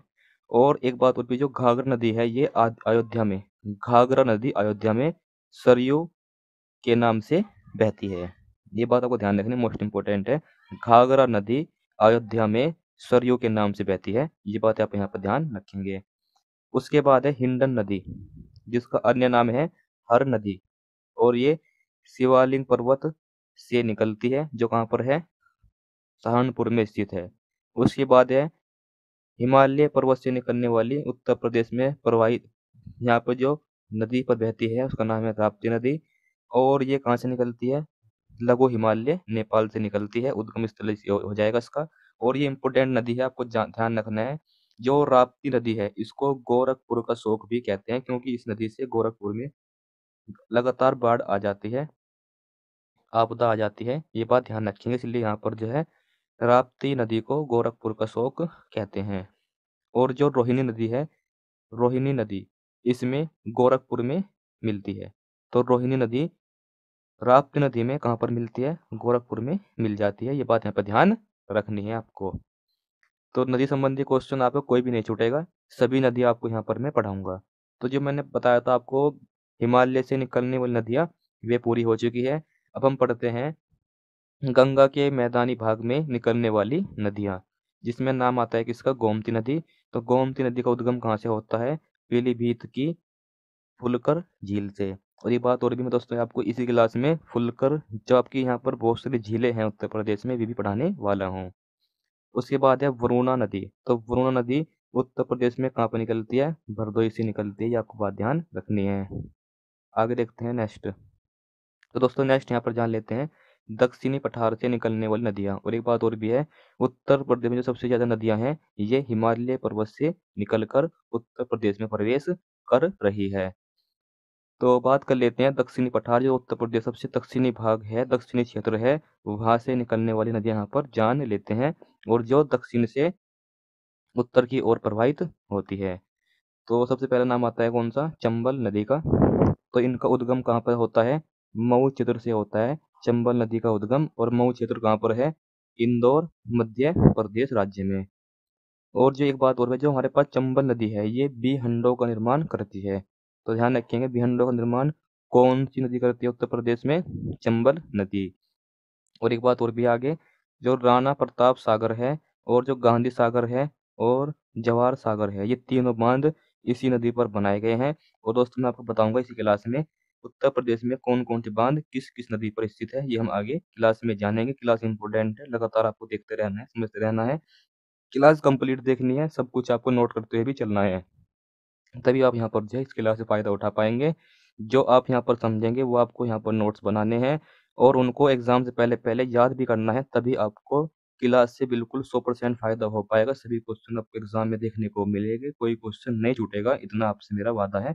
सभी क्वेश्चन आपको बहुत ही चुनिंदा और इम्पोर्टेंट और पेपर में पूछे क्वेश्चन यहाँ पर लिए गए हैं। तो बात यहाँ पर करते हैं बेतवा नदी। इसका उद्गम कहाँ से होता है? रायसेन मध्य प्रदेश से होता है। और जो परीक्षा बांध है ये इसी नदी पर स्थित है। और ये क्वेश्चन पेपर में पूछा जा चुका है कि परीक्षा बांध किस नदी पर स्थित है? तो ये हो जाएगा बेतवा नदी पर। तो आपको टेंशन दोस्तों बिल्कुल नहीं लेनी है, आपको मैं बांध भी इसी क्लास में सभी पढ़ाऊंगा, सभी बांध आपको पढ़ाए जाएंगे इसी क्लास में। बस आपको थोड़ा सा पेशेंस बनाकर रखना है, क्लास को कंप्लीट देखना है। आपको उम्मीद से ज़्यादा यहाँ पर जो है पढ़ने को और देखने को मिलेगा। सभी क्वेश्चन ये पढ़ाए जाएंगे जो आपके एग्जाम में पूछे जाएंगे, पूछे जा चुके हैं। तो बात यहाँ पर देखते हैं आगे नेक्स्ट, केन नदी। तो दोस्तों जो केन नदी है ये कैमूर की पहाड़ियों से निकलती है। बात ध्यान रखिए, केन नदी कैमूर की पहाड़ियों से निकलती है। उसके बाद सोन नदी कहाँ से निकलती है? ये निकलती है शेषाकुंड, कहाँ पर? अमरकंटक की पहाड़ी से। तो सोन नदी शेषाकुंड अमरकंटक की पहाड़ी से निकलती है। तो भाई दोस्तों ये हो जाएंगे आपकी उत्तर प्रदेश की सभी नदियाँ। तो ये आपको यहाँ पे याद रखना है, कौन सी नदी कहाँ से निकलती है, कौन सी नदी पर कौन सा बांध है, ये हम आगे पढ़ेंगे, और कौन सी नदी कहाँ पर मिलती है, ये बात आप यहाँ पर ध्यान रखेंगे। आगे देखते हैं नेक्स्ट। तो दोस्तों नेक्स्ट यहाँ पर दो नदी और रह गई है, इन्हें और देख लो। एक हो रहा है तमसा नदी, ये भी दक्षिणी उत्तर प्रदेश दक्षिणी भाग की नदियाँ है। और जो कहाँ पर निकलती है, ये केमर पहाड़ी से निकलती है तमसा नदी, और जो कहाँ पर है, मध्य प्रदेश में। और जो विहार जलपात प्रपात है, जो विहार जल प्रपात है, ये इसी नदी पर अवस्थित है। उसके बाद यहाँ पर आता है सिंध नदी। तो सिंध नदी ये निकलती है कहाँ से, उत्तर प्रदेश सॉरी मध्य प्रदेश के विदासा जिले के मालवा पठार से निकलती है। कौन सी नदी, सिंध नदी। आगे देखते हैं नेक्स्ट। तो भाई दोस्तों हमने यहाँ पर जो है सभी क्वेश्चन भी डिस्कस कर लिए हैं, जो आपकी नदी संबंधी क्वेश्चन है। तो आपको सभी नदियाँ पढ़ा दी गई है, आपको इनसे इस जो क्लास में पढ़ाया गया है इसके अलावा कुछ और पढ़ने की आवश्यकता नहीं है नदियों में, इतना आप यहाँ पर ध्यान रखेंगे। तो मेन बात यहाँ पर देखते हैं आगे नेक्स्ट। Next question. तो नेक्स्ट क्वेश्चन दोस्तों आपका है झील संबंधी क्वेश्चन। तो जो यहाँ पर है इंतोजा, जिसको बोलते हैं करेला झील, ये उत्तर प्रदेश के किस जिले में अवस्थित है। तो यहाँ पर बताएंगे राइट आंसर। तो दोस्तों यहाँ पर बात करें राइट आंसर की, इंतोजा या फिर करेला झील, ये हो जाएगी लखनऊ जिले में स्थित है। तो दोस्तों अब यहाँ पर हम पढ़ लेते हैं इस क्वेश्चन के माध्यम से, हम यहाँ पर वे सब झीलें देख लेते हैं जो उत्तर प्रदेश में स्थित है, क्योंकि क्वेश्चन इंपॉर्टेंट है, पेपर में पूछे गया क्वेश्चन है। तो आगे क्वेश्चन पूछे जाएगा कि कौन सी झील उत्तर प्रदेश के किस जिले में स्थित है, और यहाँ पर ये बात यहाँ पर समझते हैं। तो आपको ये बात यहाँ पर नोट कर लेनी है। क्या बात है, उत्तर प्रदेश की झील, ताल या फिर कुंड। तो उत्तर प्रदेश में कौन सी झील कहाँ पर स्थित है, ये यहाँ पर हम समझ लेते हैं। तो सबसे पहले हमारे पास आएगा रामगढ़ ताल या फिर चिलुआ ताल, ये कहाँ पर है, गोरखपुर में स्थित है। और बखीरा झील कहाँ पर है, संत कबीर नगर, जो उत्तर प्रदेश का ही जिला है। उसके बाद यहाँ पर नेक्स्ट है करेला या फिर इंतोज झील, जो क्वेश्चन पूछा जा चुका है, वो कहाँ पर है, लखनऊ में है। उसके बाद नवाबगंज झील उन्नाव में है। बाड़ाताल या फिर गोखुर झील, ये कहाँ पर है, शाहजहांपुर में है। पाई झील या फिर चितौरा झील, ये कहाँ पर है, बहराइच में है। पार्वती या फिर अर्गा ताल, ये कहाँ पर है, गोंडा। उसके बाद यहाँ पर ध्यान रखेंगे नेक्स्ट जो इम्पोर्टेंट है, लीनौर झील बरेली में है। और फिर ठी ठोरा झील या फिर मोराई झील, मोराई थोड़ी ताल, ये कहाँ पर है, फतेहपुर में स्थित है। सुराताल झील बलिया में स्थित है। सुक्करताल झील मुजफ्फरनगर में स्थित है। रामताल झील मेरठ में। और कीमत ताल आगरा में। उसके बाद ध्यान रखिए इंपोर्टेंट, गोविंद बल्लभ पंत सागर, और एक बात और भी है, गोविंद बल्लभ पंत, ये उत्तर प्रदेश के प्रथम मुख्यमंत्री रह चुके हैं। तो इनके नाम से झील है गोविंद पंत बल्लभ पंत सागर झील, जो एक कृत्रिम झील है, मनुष्य द्वारा बनाई गई है। ये कहाँ पर है, सोनभद्र में है। उसके बाद उत्तर प्रदेश की और यहाँ पर झीलें यहाँ पर आपके सामने दी गई है, जैसे कि औंधी झील वाराणसी में है। बल हापरा झील कानपुर में है। सागर ताल कहाँ पर है, बदायूं में है। देवरिया ताल कन्नौज में है। उसके बाद सीताकुंड एवं भरतपुर कुंड कहाँ पर है, अयोध्या धाम में है। नोह झील जो इम्पोर्टेंट है, कहाँ पर है, मथुरा में स्थित है। तो ये सब हो जाएंगे उत्तर प्रदेश की झील और ताल, ये आपको याद रखने हैं। एग्जाम में यहाँ पे क्वेश्चन पूछा जा चुका है, इसलिए आगे आपके एग्जाम में क्वेश्चन बने तो आप उसको करके आएंगे। ये आपको यहाँ पर जो है याद कर लेना। दोस्तों याद कैसे होगा, आपको नोट्स बनाने हैं, जो बता रहा हूँ मैं आपको, नोट्स बनाने हैं और उनको एग्जाम से पहले पहले 2-3 बार पढ़ लेना है अच्छे तरीके से। तो आपके क्वेश्चन इतना याद हो जाएगा कि एग्जाम में आप जब क्वेश्चन को सही कर पाएँ। इतनी बात आपको ध्यान रखनी है। नोट्स बनाने हैं और उनको टाइम टाइम पर 2-3 बार याद कर लेना है, पढ़ लेना है। आपके क्वेश्चन एग्जाम में ठीक हो जाएगा, याद हो जाएगा। इतना मेरा दोस्त आपसे वादा है, आपको इतना तो करना ही है। इतने मेरे जो आपसे रिक्वेस्ट है, तो आप करे ही करेंगे कि आपको नोट्स बनाने हैं और आपको यहाँ पर जो उनको एग्जाम डेट से पहले पहले उनको 2-3 बार आपको अच्छे तरीके से पढ़ लेना है, ईमानदारी के साथ। इतना आप कर लेते हैं तो आपके एग्जाम में पूछेगा क्वेश्चन यूपी जीके का कोई भी नहीं छूटेगा। आगे देखते हैं नेक्स्ट। तो दोस्तों आगे यहाँ पर हमारे पास है, निम्नलिखित में से कौन सा कौन सा नगर, निम्नलिखित में से कौन सा नगर गंगा किनारे स्थित नहीं है? तो क्वेश्चन बताना है, उत्तर प्रदेश का कौन सा नगर गंगा किनारे स्थित नहीं है? तो दोस्तों ये हो जाएगा लखनऊ, क्योंकि दोस्तों लखनऊ गंगा किनारे स्थित नहीं है इस क्वेश्चन का राइट आंसर। तो दोस्तों आपके एग्जाम में क्वेश्चन ये भी पूछ जाएगा कि कौन सा नगर या फिर कौन सा शहर कौन सी नदी के किनारे स्थित है या फिर स्थित नहीं है। तो इतनी बात आपको ध्यान रखनी है, यहाँ से क्वेश्चन एग्जाम में पूछ जाए तो उसके लिए आपको यहाँ पर ये याद कर लेना है। जैसे कि गंगा नदी इंपोर्टेंट नदी है, तो गंगा नदी के किनारे कौन कौन से नगर स्थित है? तो कानपुर, वाराणसी और गुड़ मुक्तेश्वर और सोरो, राजघाट और फरुखाबाद, अनूपशहर, कन्नौज, इलाहाबाद, मिर्जापुर, गाजीपुर और बिठूर, ये सब हो जाएंगे। और प्रसिद्ध जैन जैन मंदिर ये भी कहाँ पर है? गाजीपुर कपिल में है। तो ये हो जाएगा कहाँ पर? गंगा नदी के किनारे स्थित है। उसके बाद यमुना नदी के किनारे कौन कौन सा शहर स्थित है? मथुरा, वृंदावन, आगरा, इटावा, हमीरपुर, कौशाम्बी, बटेश्वर और कालपी। गोमती नदी के किनारे दोस्तों स्थित है लखनऊ, ये बात ध्यान रखनी है, क्वेश्चन पूछा जाएगा, इंपॉर्टेंट है। लखनऊ जो हमारे पास है उत्तर प्रदेश की राजधानी, ये गोमती नदी के किनारे स्थित है। उसके बाद आपको बाकी ये सब याद रख लेने हैं। राप्ती नदी के किनारे गोरखपुर, बस्ती, गोंडा, बहराइच और रामगंगा जो नदी है उसके किनारे स्थित है बिजनौर, मुरादाबाद, बरेली। और जो सरयू है, ये ध्यान रखेंगे, जो अयोध्या है ये सरयू नदी के किनारे है। बात करें इम्पोर्टेंट की, तो इम्पोर्टेंट कम से कम आपको ये तो याद कर ही लेना है, लखनऊ जो है गोमती नदी के किनारे स्थित है, और जो सरयू है ये अयोध्या नदी के किनारे स्थित है, और जो इलाहाबाद और प्रयागराज है ये हो जाएंगे गंगा नदी के किनारे स्थित है, और जो वृंदावन और मथुरा है और आगरा है ये हो जाएंगे यमुना नदी के किनारे स्थित है। इतने तो आपको याद कर ही लेने हैं, बाकी सभी इंपॉर्टेंट है, याद रखने हैं, इंपॉर्टेंट है। और जो राप्ती है, जो गोरखपुर है वो राप्ती नदी के किनारे स्थित है। ये तो बहुत ही ज़्यादा इंपॉर्टेंट क्वेश्चन है जो आपको याद रखने हैं, क्योंकि ये क्वेश्चन एग्जाम में पूछ लिए जाते हैं।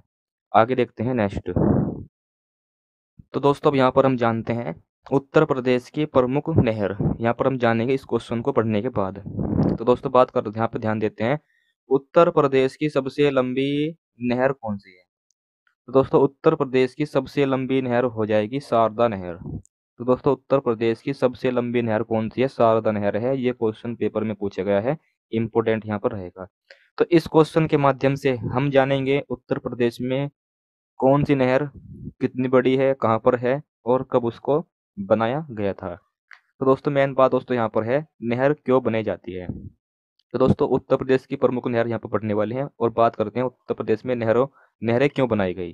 तो दोस्तों उत्तर प्रदेश में बहुत सारी नदियां हैं, और ऐसा तो है नहीं कि हर नदी हर एक जिले हर एक राज्य से होकर सॉरी हर एक स्थान या फिर उत्तर प्रदेश के हर एक गांव जिले से होकर जाती हो, ऐसा तो है नहीं। तो उत्तर प्रदेश में बहुत सारी नदियां हैं, ये अलग अलग यहाँ पर जो सभी राज्यों सभी जिलों से होकर नहीं जाती है, इसलिए नदी को काटकर नहर का निर्माण कर दिया जाता है। तो जहाँ पर सिंचाई करने की आवश्यकता है या फिर जहाँ पर पानी चाहिए नदियों से, वहाँ पर उस नदी को उस जिले में भेज दिया जाता है। इसलिए नदियों का उत्तर प्रदेश में बहुत सारा योगदान है। उनके द्वारा बहुत सारी नहरें बनाई गई है, और उसके द्वारा ही उत्तर प्रदेश की जो खेती है वो होती है। नहरों द्वारा उत्तर प्रदेश में बहुत सारी खेतियाँ की जाती है, तो इसलिए नहरों का निर्माण करना बहुत ही जरूरी था। और नहर का यहाँ पर जो है नहरों का और नदियों का उत्तर प्रदेश में यहाँ पर जो है बहुत ही ज़्यादा महत्वपूर्ण योगदान है। तो इसलिए उत्तर प्रदेश की जो खेती है करने के लिए अलग अलग नदियों से अलग अलग नहरों का निर्माण किया गया है। तो ये बात आपको ध्यान रखनी है। तो बात करते हैं उत्तर प्रदेश की सबसे लंबी नहर। उत्तर प्रदेश की सबसे लंबी नहर कौन सी हो जाएगी? शारदा नहर। ये क्वेश्चन पूछा जा चुका है। तो अब हम यहाँ पर जानेंगे इस उत्तर प्रदेश की सभी महत्वपूर्ण नहरें। तो बात करते हैं शारदा नहर। उत्तर प्रदेश की शारदा नहर है, इसका निर्माण 1920 से 1928 के मध्य हुआ है, और इसकी लंबाई 12,368 किलोमीटर है। बात करते हैं ऊपरी गंगा नहर। तो ऊपरी गंगा नहर, इसका निर्माण 1840 से 1854 के मध्य हुआ, और ये हरिद्वार में है और गंगा नदी से निकाली गई है। तो ऊपरी गंगा नहर हरिद्वार में है और गंगा नदी से निकाली गई है, लंबाई हो जाएगी 5,640 किलोमीटर। उसके बाद है मध्य गंगा नहर। इसका निर्माण कहाँ पर हुआ है? बिजनौर में हुआ है और गंगा नदी पर किया गया है। उसके बाद नेक्स्ट यहाँ पर ध्यान रखेंगे, और एक बात और भी, जो शारदा नहर है इसका निर्माण शारदा नहर से ही किया गया है, इतनी बात ध्यान रखनी है। नेक्स्ट है निचली गंगा नहर। इसका निर्माण बुलंदशहर में हुआ है और ये गंगा नदी पर बनाई गई है। आगे देखते हैं और महत्वपूर्ण नहरें उत्तर प्रदेश में। तो राम गंगा नहर, इसका निर्माण उत्तर प्रदेश में कब हुआ? 1965 में, सॉरी 1975 में हुआ था। और ये कहाँ पर बनाई गई है? पिथौरागढ़ जिले में, उत्तराखंड में जो यहाँ पर पड़ता है पिथौरागढ़ जिला, यहाँ पर ये बनाई गई है राम गंगा नहर। और ये जो राम गंगा नहर है ये राम गंगा नदी पर बनाई गई है। और जो राम गंगा नहर है इसका जो प्रवाह है उत्तराखंड में होता है, उत्तर प्रदेश में होता है। उत्तर प्रदेश के बिजनौर, अमरोहा, रामपुर जिले में इसका प्रवाह होता है। तो क्वेश्चन ये भी आ सकता है कि राम गंगा नहर का जो प्रवाह है उत्तराखंड और यूपी में होता है, और यूपी के किन किन जिलों में होता है? बिजनौर, अमरोहा और रामपुर। ये आपको बात ध्यान रखनी है। आगे नेक्स्ट है आगरा नहर। तो आगरा जो नहर है इसका निर्माण 1874 में हुआ था, और ये दिल्ली में है यहाँ पर आगरा नहर। और इसका जो जी बनाई गई है, ये बनाई गई है यमुना नदी से, और यूपी में ये जो है यूपी में प्रवाहित होती है, दिल्ली में, हरियाणा में, राजस्थान से होकर गुजरती है। तो आगरा नहर का निर्माण 1874 में, कहाँ पर? दिल्ली में। और ये जो नहर है यमुना नदी से बनाई गई है, और यह है यूपी, दिल्ली, हरियाणा और राजस्थान से होकर गुजरती है। इंपॉर्टेंट है, याद रखेंगे। उसके बाद है पूर्वी यमुना नहर। तो पूर्वी यमुना नहर इंपॉर्टेंट है क्योंकि यह उत्तर प्रदेश राज्य की सबसे पुरानी नहर है। ध्यान रखिए, बहुत ही ज्यादा इंपॉर्टेंट क्वेश्चन है। उत्तर प्रदेश की सबसे पुरानी नहर कौन सी? पूर्वी यमुना नहर। ये क्वेश्चन एग्जाम पूछा जाएगा, इंपॉर्टेंट है। निर्माण कब हुआ था? 1830 में हुआ था। और ये कहाँ पर बनाई गई है? फैजाबाद सहारनपुर में बनाई गई है। फैजाबाद सहारनपुर में बनाई गई है। किस नदी पर? यमुना नदी पर। इतनी बात तो आपको ध्यान रखनी है, बहुत ही ज्यादा इंपॉर्टेंट क्वेश्चन है। उत्तर प्रदेश सबसे पुरानी नदी, सॉरी उत्तर प्रदेश की सबसे पुरानी नहर पूर्वी यमुना नहर, और किस नदी पर बनाई गई है? यमुना नदी पर बनाई गई है। और इसको निर्माण कब हुआ था? 1830 में हुआ था। इतनी बात तो आप यहाँ पे ध्यान रख ही लेंगे, उम्मीद करता हूँ आपसे। आगे देखते हैं नेक्स्ट। तो भाई नेक्स्ट हमारे पास है गंडक नहर। तो गंडक नहर यूपी और बिहार की संयुक्त नहर प्रणाली है। तो गंडक नहर यूपी और बिहार की संयुक्त नहर प्रणाली है। नेक्स्ट है सरयू नहर। ये कहाँ पर है? ये है घाघरा नदी पर बनाई गई है और उत्तर प्रदेश के बहराइच जिले में स्थित है। फिर नेक्स्ट है केन नहर। यह यूपी मध्य प्रदेश की संयुक्त नहर प्रणाली है। तो यूपी मध्य प्रदेश की संयुक्त नहर प्रणाली केन नहर हो जाएगी। और ये इसका निर्माण कहाँ पर हुआ है? पन्ना नहर, मध्य प्रदेश में इसका निर्माण हुआ है। नेक्स्ट है हमारे पास उत्तर प्रदेश की लास्ट नहर जो है बेतवा नहर। ये बेतवा नदी पर बनाई गई है और कहाँ पर स्थित है? झांसी जिले में स्थित है। तो आपको नहर संबंधी क्वेश्चन ध्यान रखना है, कौन से जिले में है, किस नदी पर बनाई गई है और कौन कौन से जिले राज्य से होकर जाती है। इतना बात आपको बहुत ध्यान रख लेनी है, आपके एग्जाम में नहर संबंधी क्वेश्चन नहीं छूटेगा। आगे देखते हैं नेक्स्ट। तो भाई नेक्स्ट हमारे पास है बांध। तो मैंने बताया था मैं आपको बांध संबंधी क्वेश्चन पढ़ाऊंगा। तो दोस्तों एक क्वेश्चन आपके सामने है, उत्तर प्रदेश का सबसे ऊंचा बांध कौन सा है? ये क्वेश्चन पूछा गया है। तो इस क्वेश्चन के माध्यम से आगे हम यहाँ पर जानेंगे उत्तर प्रदेश सभी महत्वपूर्ण बांध। तो दोस्तों यहाँ पर क्वेश्चन है, उत्तर प्रदेश का सबसे ऊंचा बांध कौन सा है? ये पेपर में पूछा गया क्वेश्चन है। तो बात करते हैं ऑप्शन नंबर डी। तो जो रामगंगा बांध है, कौन सा बांध? रामगंगा बांध उत्तर प्रदेश का सबसे ऊंचा बांध है। ये बात आप ध्यान रखेंगे। थोड़ा सा और जान लेते हैं इस बारे में, रामगंगा बांध के बारे में। तो रामगंगा बांध उत्तर प्रदेश का सबसे ऊंचा बांध है। इसका निर्माण 1975 में हुआ था और यह रामगंगा नदी पर बनाया गया है। इसकी जब हम बात करें हाइट की, लगभग 128 मीटर इसकी हाइट हो जाएगी। तो उत्तर प्रदेश का सबसे ऊंचा बांध रामगंगा बांध, किस नदी पर? रामगंगा नदी पर, हाइट 128, और इसका निर्माण 1975 में हुआ था। तो दोस्तों आगे जान लेते हैं उत्तर प्रदेश के सभी महत्वपूर्ण बांध जान लेते हैं, कौन सा कहाँ पर है और किस नदी पर बनाया गया है, ये हम जान लेते हैं एक ही नज़र में। तो आपको दोस्तों मैं संपूर्ण पढ़ा रहा हूँ, कोई भी बातें मैं बिल्कुल भी छोड़ नहीं रहा हूँ, सभी बातें आपको पढ़ाई जा रही है, सभी हर एक टॉपिक को लेकर मैं दोस्तों चल रहा हूँ, कोई भी टॉपिक नहीं छूटेगा। ये दोस्तों आप हमारे इस यूट्यूब चैनल, आपके YouTube channel my M point पर आने वाले यूपी जीके की हर एक क्लास को देख लेते हैं, तो आप यकीन न मानो, आपके जब कुल आपको ये यकीन मानो आप यहाँ पर जो है आपका सब कुछ यूपी जीके में तैयार हो जाएगा, ये मेरा आपसे वादा है। तो आपको आने वाली और क्लास जो आपकी आगे आएंगी, हम उन क्लास के माध्यम से यूपी जीके के हर एक टॉपिक को कवर कर लेंगे बहुत ही शानदार तरीके से। तो नोट्स बनाते हुए चलना है दोस्तों, तभी आपको फ़ायदा हो पाएगा, वरना आप क्लास देख रहे हैं, कुछ बातें आपकी याद हो जाएगी क्लास में, कुछ नहीं हो पाएगी, और जो बातें याद ना हो पाई आपसे और वो क्वेश्चन पेपर में आ जाए तो फिर क्वेश्चन नहीं हो पाता है सही, इसलिए आप यहाँ पर जो है नोट्स बनाते हुए चलेंगे। तो हम बात कर रहे थे उत्तर प्रदेश के प्रमुख बांध के बारे में, तो जान लेते हैं राजघाट बांध, ये कहाँ पर है? ललितपुर, यूपी का एक जिला है, वहां पर है, और किस नदी पर है? बेतवा नदी पर है। तो आपको ध्यान रखना है कौन सा बांध कहाँ पर है और किस नदी पर है।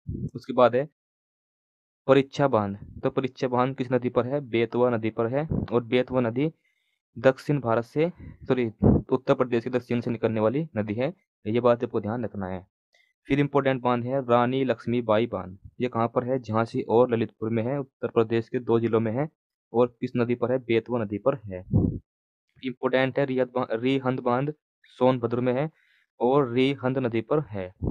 उसके बाद है माता टीला बांध, ललितपुर में है और बेतवा नदी पर है। लाल ललितपुर बांध ललितपुर में ही है और शाहजहां नदी पर बनाया गया है।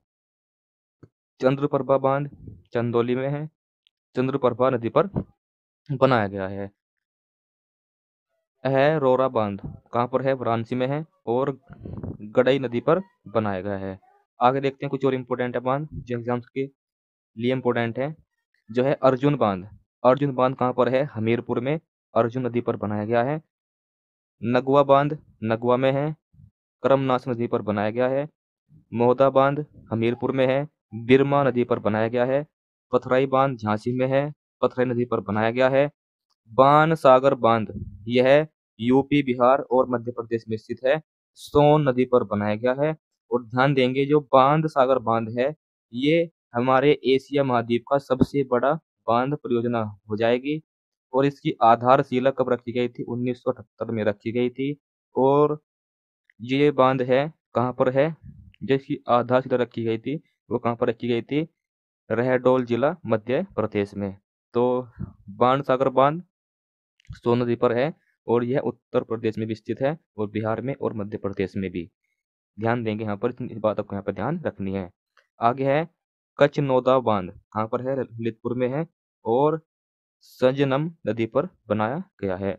उसके बाद नेक्स्ट मोस्ट इम्पोर्टेंट गोविंद सागर पंत सागर जलाशय, ये कहाँ पर है? सोनभद्र में है, और निर्माण जो हमारे पास ध्यान दें गोविंद सागर पंत बांध, तो गोविंद सागर जो पंत है ये उत्तर प्रदेश के प्रथम मुख्यमंत्री रह चुके हैं, इनके नाम पर ये बांध है, तो इम्पोर्टेंट यहाँ पर रहेगा ये वाला क्वेश्चन। कहाँ पर है? सोनभद्र में, तो सोनभद्र यूपी का सबसे दक्षिणतम जिला है, ये हम पीछे जो फर्स्ट क्लास थी और जो आज की क्लास थी इसमें आपको मैं पढ़ा चुका हूँ।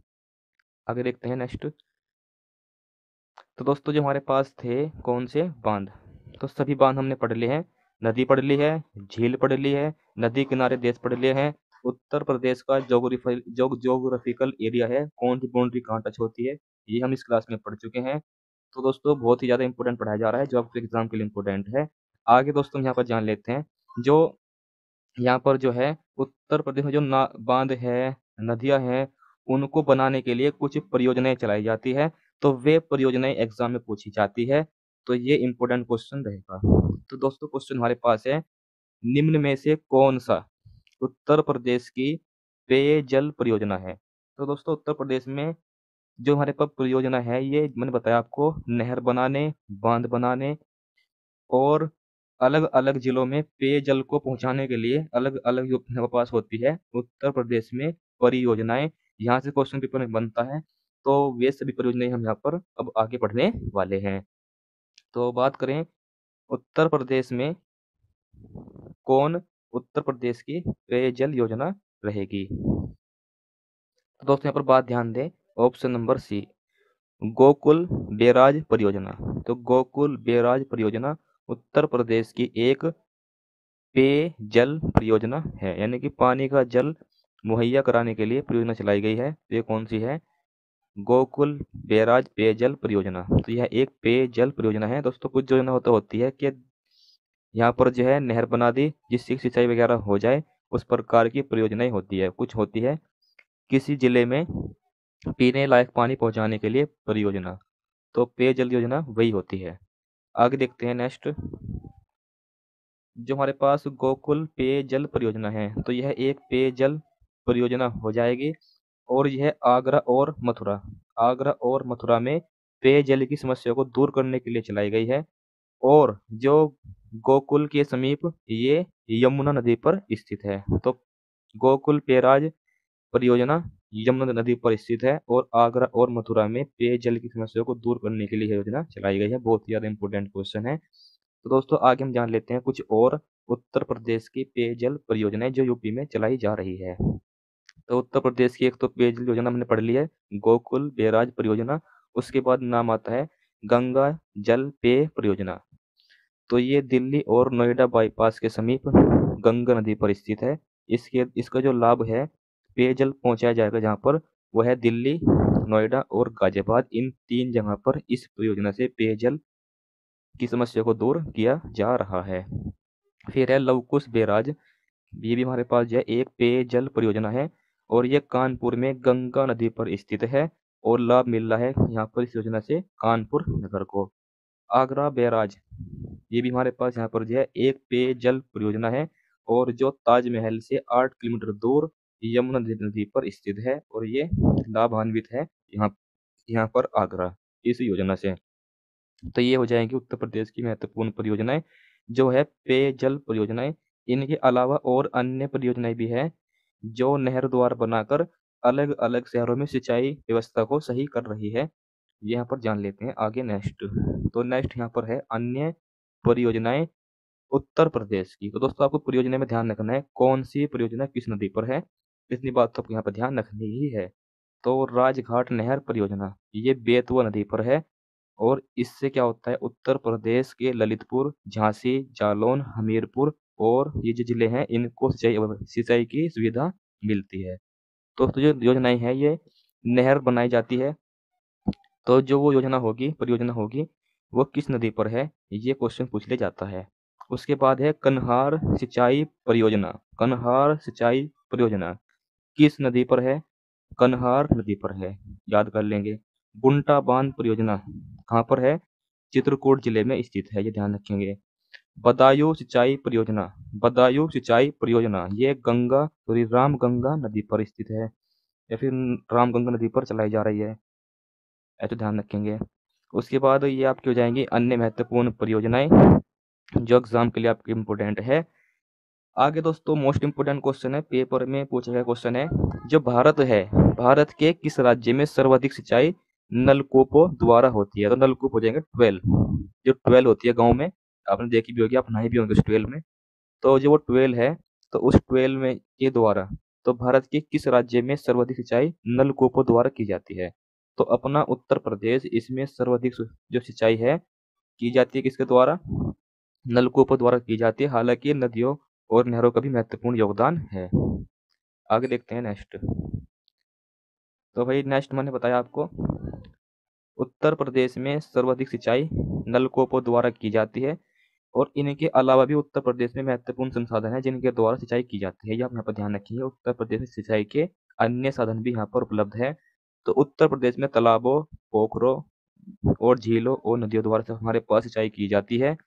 और जो कुओं द्वारा जो हमारे पास सिंचाई होती है उत्तर प्रदेश में, वो कहाँ पर है? उत्तर प्रदेश के गोंडा, बहराइच और बस्ती और अयोध्या जिले में कुओं द्वारा भी सिंचाई की जाती है। ये आप यहाँ पर ध्यान रखेंगे। उसके बाद जो नलकूप है, उत्तर प्रदेश में नलकूपों द्वारा सबसे ज्यादा सिंचाई की जाती है और जो भारत में भी सबसे ज्यादा है। तो जो नलकूप है इसका उपयोग सर्वप्रथम कहाँ पर किया गया था सिंचाई के उपयोग के लिए? तो नलकूपों का सर्वप्रथम उपयोग उत्तर प्रदेश में कहाँ पर किया गया था? मेरठ में 1930 में। ये बात आपको ध्यान रखनी है।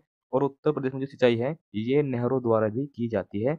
तो 4 संसाधन हैं ये इस प्रकार से सिंचाई करने के उत्तर प्रदेश में। तो इतनी बात आपको ध्यान रखनी है। उम्मीद करता हूँ आपको सब कुछ समझ में आ रहा होगा। आगे देखते हैं नेक्स्ट। तो दोस्तों नेक्स्ट है उत्तर प्रदेश में लगभग 77% सिंचाई लघु सिंचाई के साधनों से की जाती है, जो रहेगा जैसे कि नलकूप द्वारा और यहाँ पर जो है क्या नाम कुआं द्वारा ही की जाती है 70% सिंचाई। उसके बाद है मुख्यमंत्री लघु सिंचाई परियोजना उत्तर प्रदेश में कब शुरू हुई थी? 1985 में। तो 1985 में उत्तर प्रदेश में लघु सिंचाई परियोजना शुरू की गई थी। ये बात आपको ध्यान रखनी है। उसके बाद नेक्स्ट उत्तर प्रदेश में भूगर्भ जल विभाग की स्थापना। उत्तर प्रदेश में भूगर्भ जल विभाग की स्थापना की गई थी 1975 में। ये क्वेश्चन भी इम्पोर्टेंट है आपके एग्जाम के लिए। आगे देखते हैं नेक्स्ट। तो नेक्स्ट हमारे पास है उत्तर प्रदेश की प्रमुख वाणिज्यिक फसल कौन सी है। अब दोस्तों हम पढ़ने वाले हैं उत्तर प्रदेश के। हमने यहाँ पर दोस्तों फसल करने के लिए पानी वगैरह पढ़ लिया, क्या कहाँ कहाँ से मिलेगा। अब हम जानते हैं उत्तर प्रदेश में जो कृषि है वो किस प्रकार की है, इस क्वेश्चन के माध्यम से देखेंगे। तो मेन बात है उत्तर प्रदेश की सबसे प्रमुख वाणिज्यिक फसल कौन सी है, तो वो हो जाएगी कौन सी, गन्ना। क्योंकि उत्तर प्रदेश में गन्ने की खेती सर्वाधिक की जाती है और ये क्वेश्चन बहुत ही ज़्यादा इंपॉर्टेंट है। क्वेश्चन ये भी आ सकता है उत्तर प्रदेश में सर्वाधिक खेती किस फसल की जाती है, गन्ना की जाती है। क्वेश्चन कई बार यहाँ से भी पूछा जा चुका है, ये बात यहाँ पर ध्यान रखेंगे। आगे देखते हैं नेक्स्ट। तो भाई हम नेक्स्ट जान लेते हैं गन्ना के बारे में।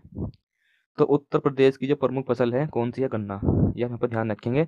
और उत्तर प्रदेश में जो 59.3% लोग हैं ये कृषि पर निर्भर है, ये बात ध्यान रखेंगे। और 2022 से 2023 में कृषि विकास दर उत्तर प्रदेश की कितनी रही है, 18.2% रही है।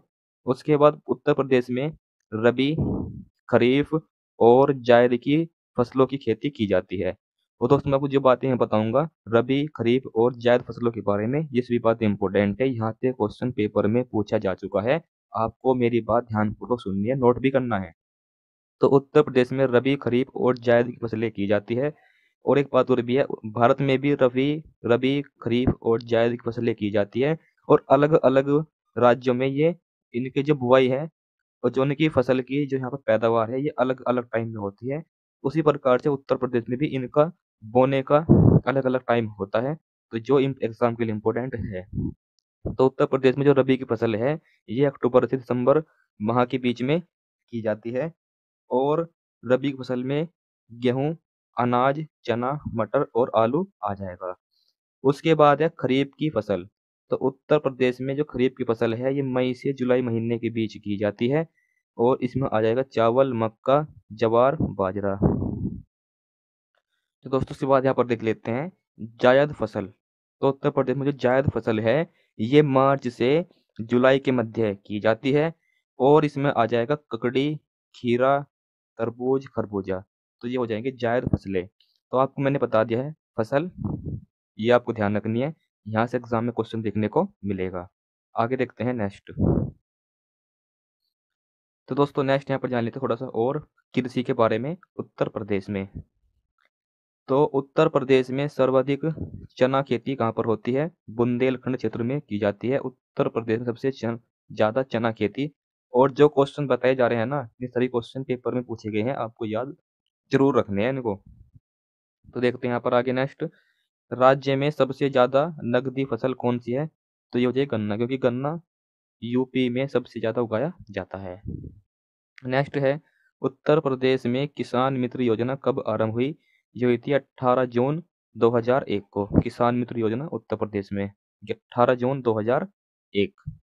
उसके बाद है यूपी में सर्वप्रथम दूध सहकारी समिति की स्थापना कब हुई, तो कहाँ पर हुई थी ये, लखनऊ में हुई थी। तो उत्तर प्रदेश में सर्वप्रथम दूध सहकारी समिति की स्थापना कहाँ पर की गई, लखनऊ में की गई थी। उसके बाद है नेक्स्ट चना जो हमारे पास है दलहन फसल का क्षेत्र यूपी में सर्वाधिक है। ये मैं बता चुका हूँ आगे पीछे पीछे भी। उत्तर प्रदेश सर्वाधिक चना बुंदेलखंड जो हमारे पास है यहाँ पर होता है सर्वाधिक चना, और जो चना है एक ये दलहन फसल है और ये यूपी में सबसे ज़्यादा की जाती है, ये बात ध्यान रखेंगे।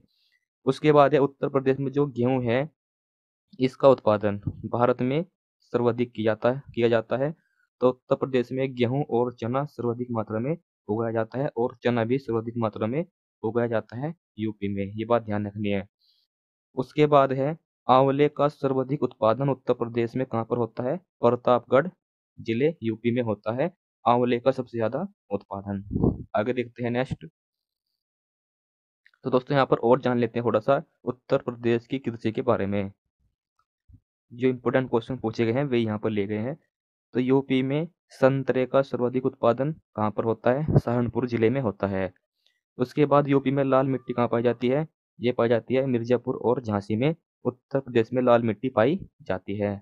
उसके बाद नेक्स्ट, भारत में सर्वप्रथम कृषि विश्वविद्यालय कहाँ पर खोला गया? ये खोला गया था पनत नगर में। तो उत्तर प्रदेश के पनत नगर में भारत का सबसे पहला कृषि विश्वविद्यालय खोला गया था। ये क्वेश्चन इंपोर्टेंट है, पेपर में पूछा जा चुका है। तो हमने यहाँ पर पढ़ लिया है उत्तर प्रदेश की कृषि किस प्रकार से कैसे कैसे है, और जो उन्होंने क्वेश्चन पेपर में पूछे गए हैं पूछे जाने हैं वे सब यहाँ पर आपको पढ़ाए गए हैं। आगे देखते हैं नेक्स्ट। तो वही नेक्स्ट हमारे पास है उत्तर प्रदेश में यहाँ पर जो है कुछ खनिज पदार्थ पाए जाते हैं, तो वे हम यहाँ पर अब जान लेते हैं। तो बात करते हैं उत्तर प्रदेश में जो खनिज पदार्थ है ये पाए जाते हैं। क्वेश्चन हमारे पास है उत्तर प्रदेश में कोयले का भंडार कहाँ पर पाया जाता है? ये क्वेश्चन आपके सामने दिया गया है। तो दोस्तों यहाँ पर बात करें राइट आंसर की, तो हमारे पास सिंगरौली क्षेत्र है। तो उत्तर प्रदेश का जो हमारे पास सिंगरौली क्षेत्र है ये उत्तर प्रदेश का दक्षिणी क्षेत्र है। यहाँ पर उत्तर प्रदेश में कोयले का भंडार पाया जाता है। तो दोस्तों यहाँ पर जान लेते हैं और जो खनिज पदार्थ है उत्तर प्रदेश में कहाँ कहाँ पर पाए जाते हैं। तो बात करते हैं उत्तर प्रदेश में पाए जाने वाले प्रमुख खनिज पदार्थ के बारे में। तो बात यहाँ पर है उत्तर प्रदेश जो यहाँ पर है एक हमारे पास यहाँ पर जो है राज्य में खनिज विकास निगम की स्थापना की गई थी। ये कब की गई थी? 1974 में। एग्जाम के लिए इंपोर्टेंट रहेगा। सोना और कोयला, सोना और कोयला कहाँ पर पाया जाता है उत्तर प्रदेश में? सिंगोली क्षेत्र जो कहाँ पर है? सोनभद्र जिले में। यहाँ पर जो है सोना और कोयला पाया जाता है। और ध्यान रखें जो उत्तर प्रदेश है कोयले भंडार की दृष्टि से देश का 8वां स्थान रखता है। उत्तर प्रदेश कोयले भंडार में देश का 8वां स्थान रखता है। उसके बाद है चूना पत्थर उत्तर प्रदेश में मिर्जापुर और सोनभद्र में पाया जाता है। और उत्तर प्रदेश देश में दूसरा स्थान रखता है चूना पत्थर भंडार में। नेक्स्ट है एस्बेस्टस जो एक खनिज है ये पाया जाता है झांसी जिले में।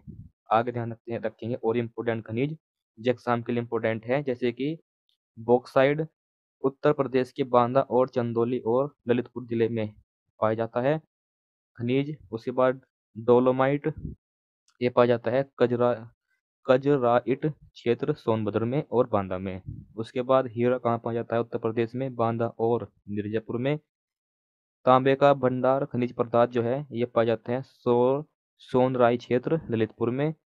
यूरेनियम ललितपुर में। संगमरमर मिर्जापुर सोनभद्र में। जिप्सम झांसी और हमीरपुर में। तो ये आपके हो जाएंगे महत्वपूर्ण खनिज पदार्थ जो अलग अलग स्थान पर यूपी में पाए जाते हैं। ये आपको बात ध्यान रखनी है, यहाँ से क्वेश्चन एग्जाम में पूछा जाएगा, इंपोर्टेंट है। आगे देखते हैं नेक्स्ट। तो भाई यहाँ पर नेक्स्ट जान लेते हैं। यहाँ पर हम जानेंगे अब उत्तर प्रदेश के वन के बारे में। तो क्वेश्चन यहाँ पर पूछा गया है हमारे पास निम्न जनपदों में से सर्वाधिक वन छादित है, यानी कि सबसे ज्यादा वन उत्तर प्रदेश में कौन से स्थान पर है? तो दोस्तों यहाँ पर बात करें यदि हम यहाँ पर ऑप्शन नंबर बी की, जो हमारे पास सोनभद्र है ये हो जाएगा सर्वाधिक वन छादित प्रदेश उत्तर प्रदेश में, क्योंकि सबसे ज्यादा वन यहाँ पर ही है उत्तर प्रदेश में सोनभद्र में। थोड़ा सा और जान लेते हैं उत्तर प्रदेश में वन के बारे में।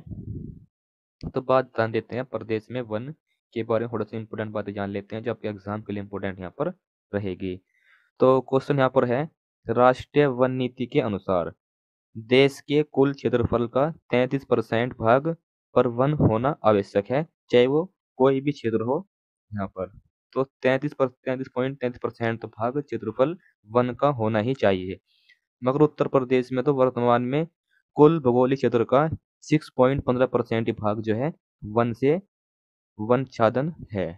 तो वो जो बहुत कम है, होना चाहिए 33%, मगर यहाँ पर तो 6.1% ही कुल यहाँ पर है।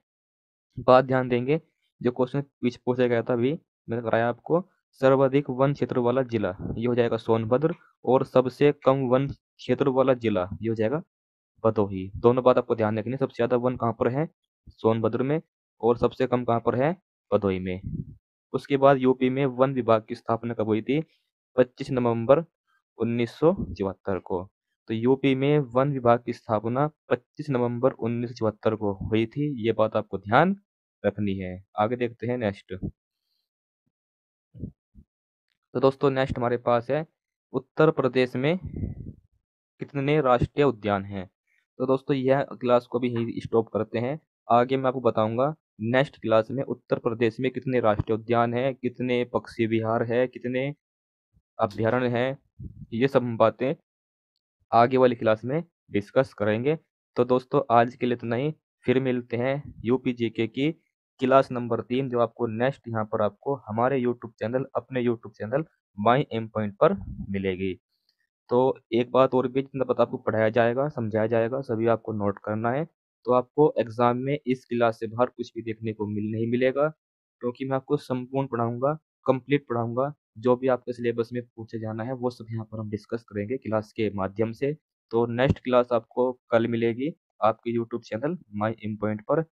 तो आज के लिए इतना ही, फिर मिलते हैं आगे नेक्स्ट वीडियो में। और एक बात और भी है, यदि आपने हमारे इस यूट्यूब चैनल को आपने अभी तक सब्सक्राइब नहीं किया, कर लेना है, क्योंकि आने वाली वीडियो जो मैं यहाँ पर अपलोड करूँगा उसका नोटिफिकेशन आप तक पहुँच जाएगा, जिससे आप यहाँ पर जो आपको क्लास ढूंढने में यहाँ पर जो प्रॉब्लम नहीं होगी। तो दोस्तों फिर मिलते हैं आगे नेक्स्ट वीडियो में।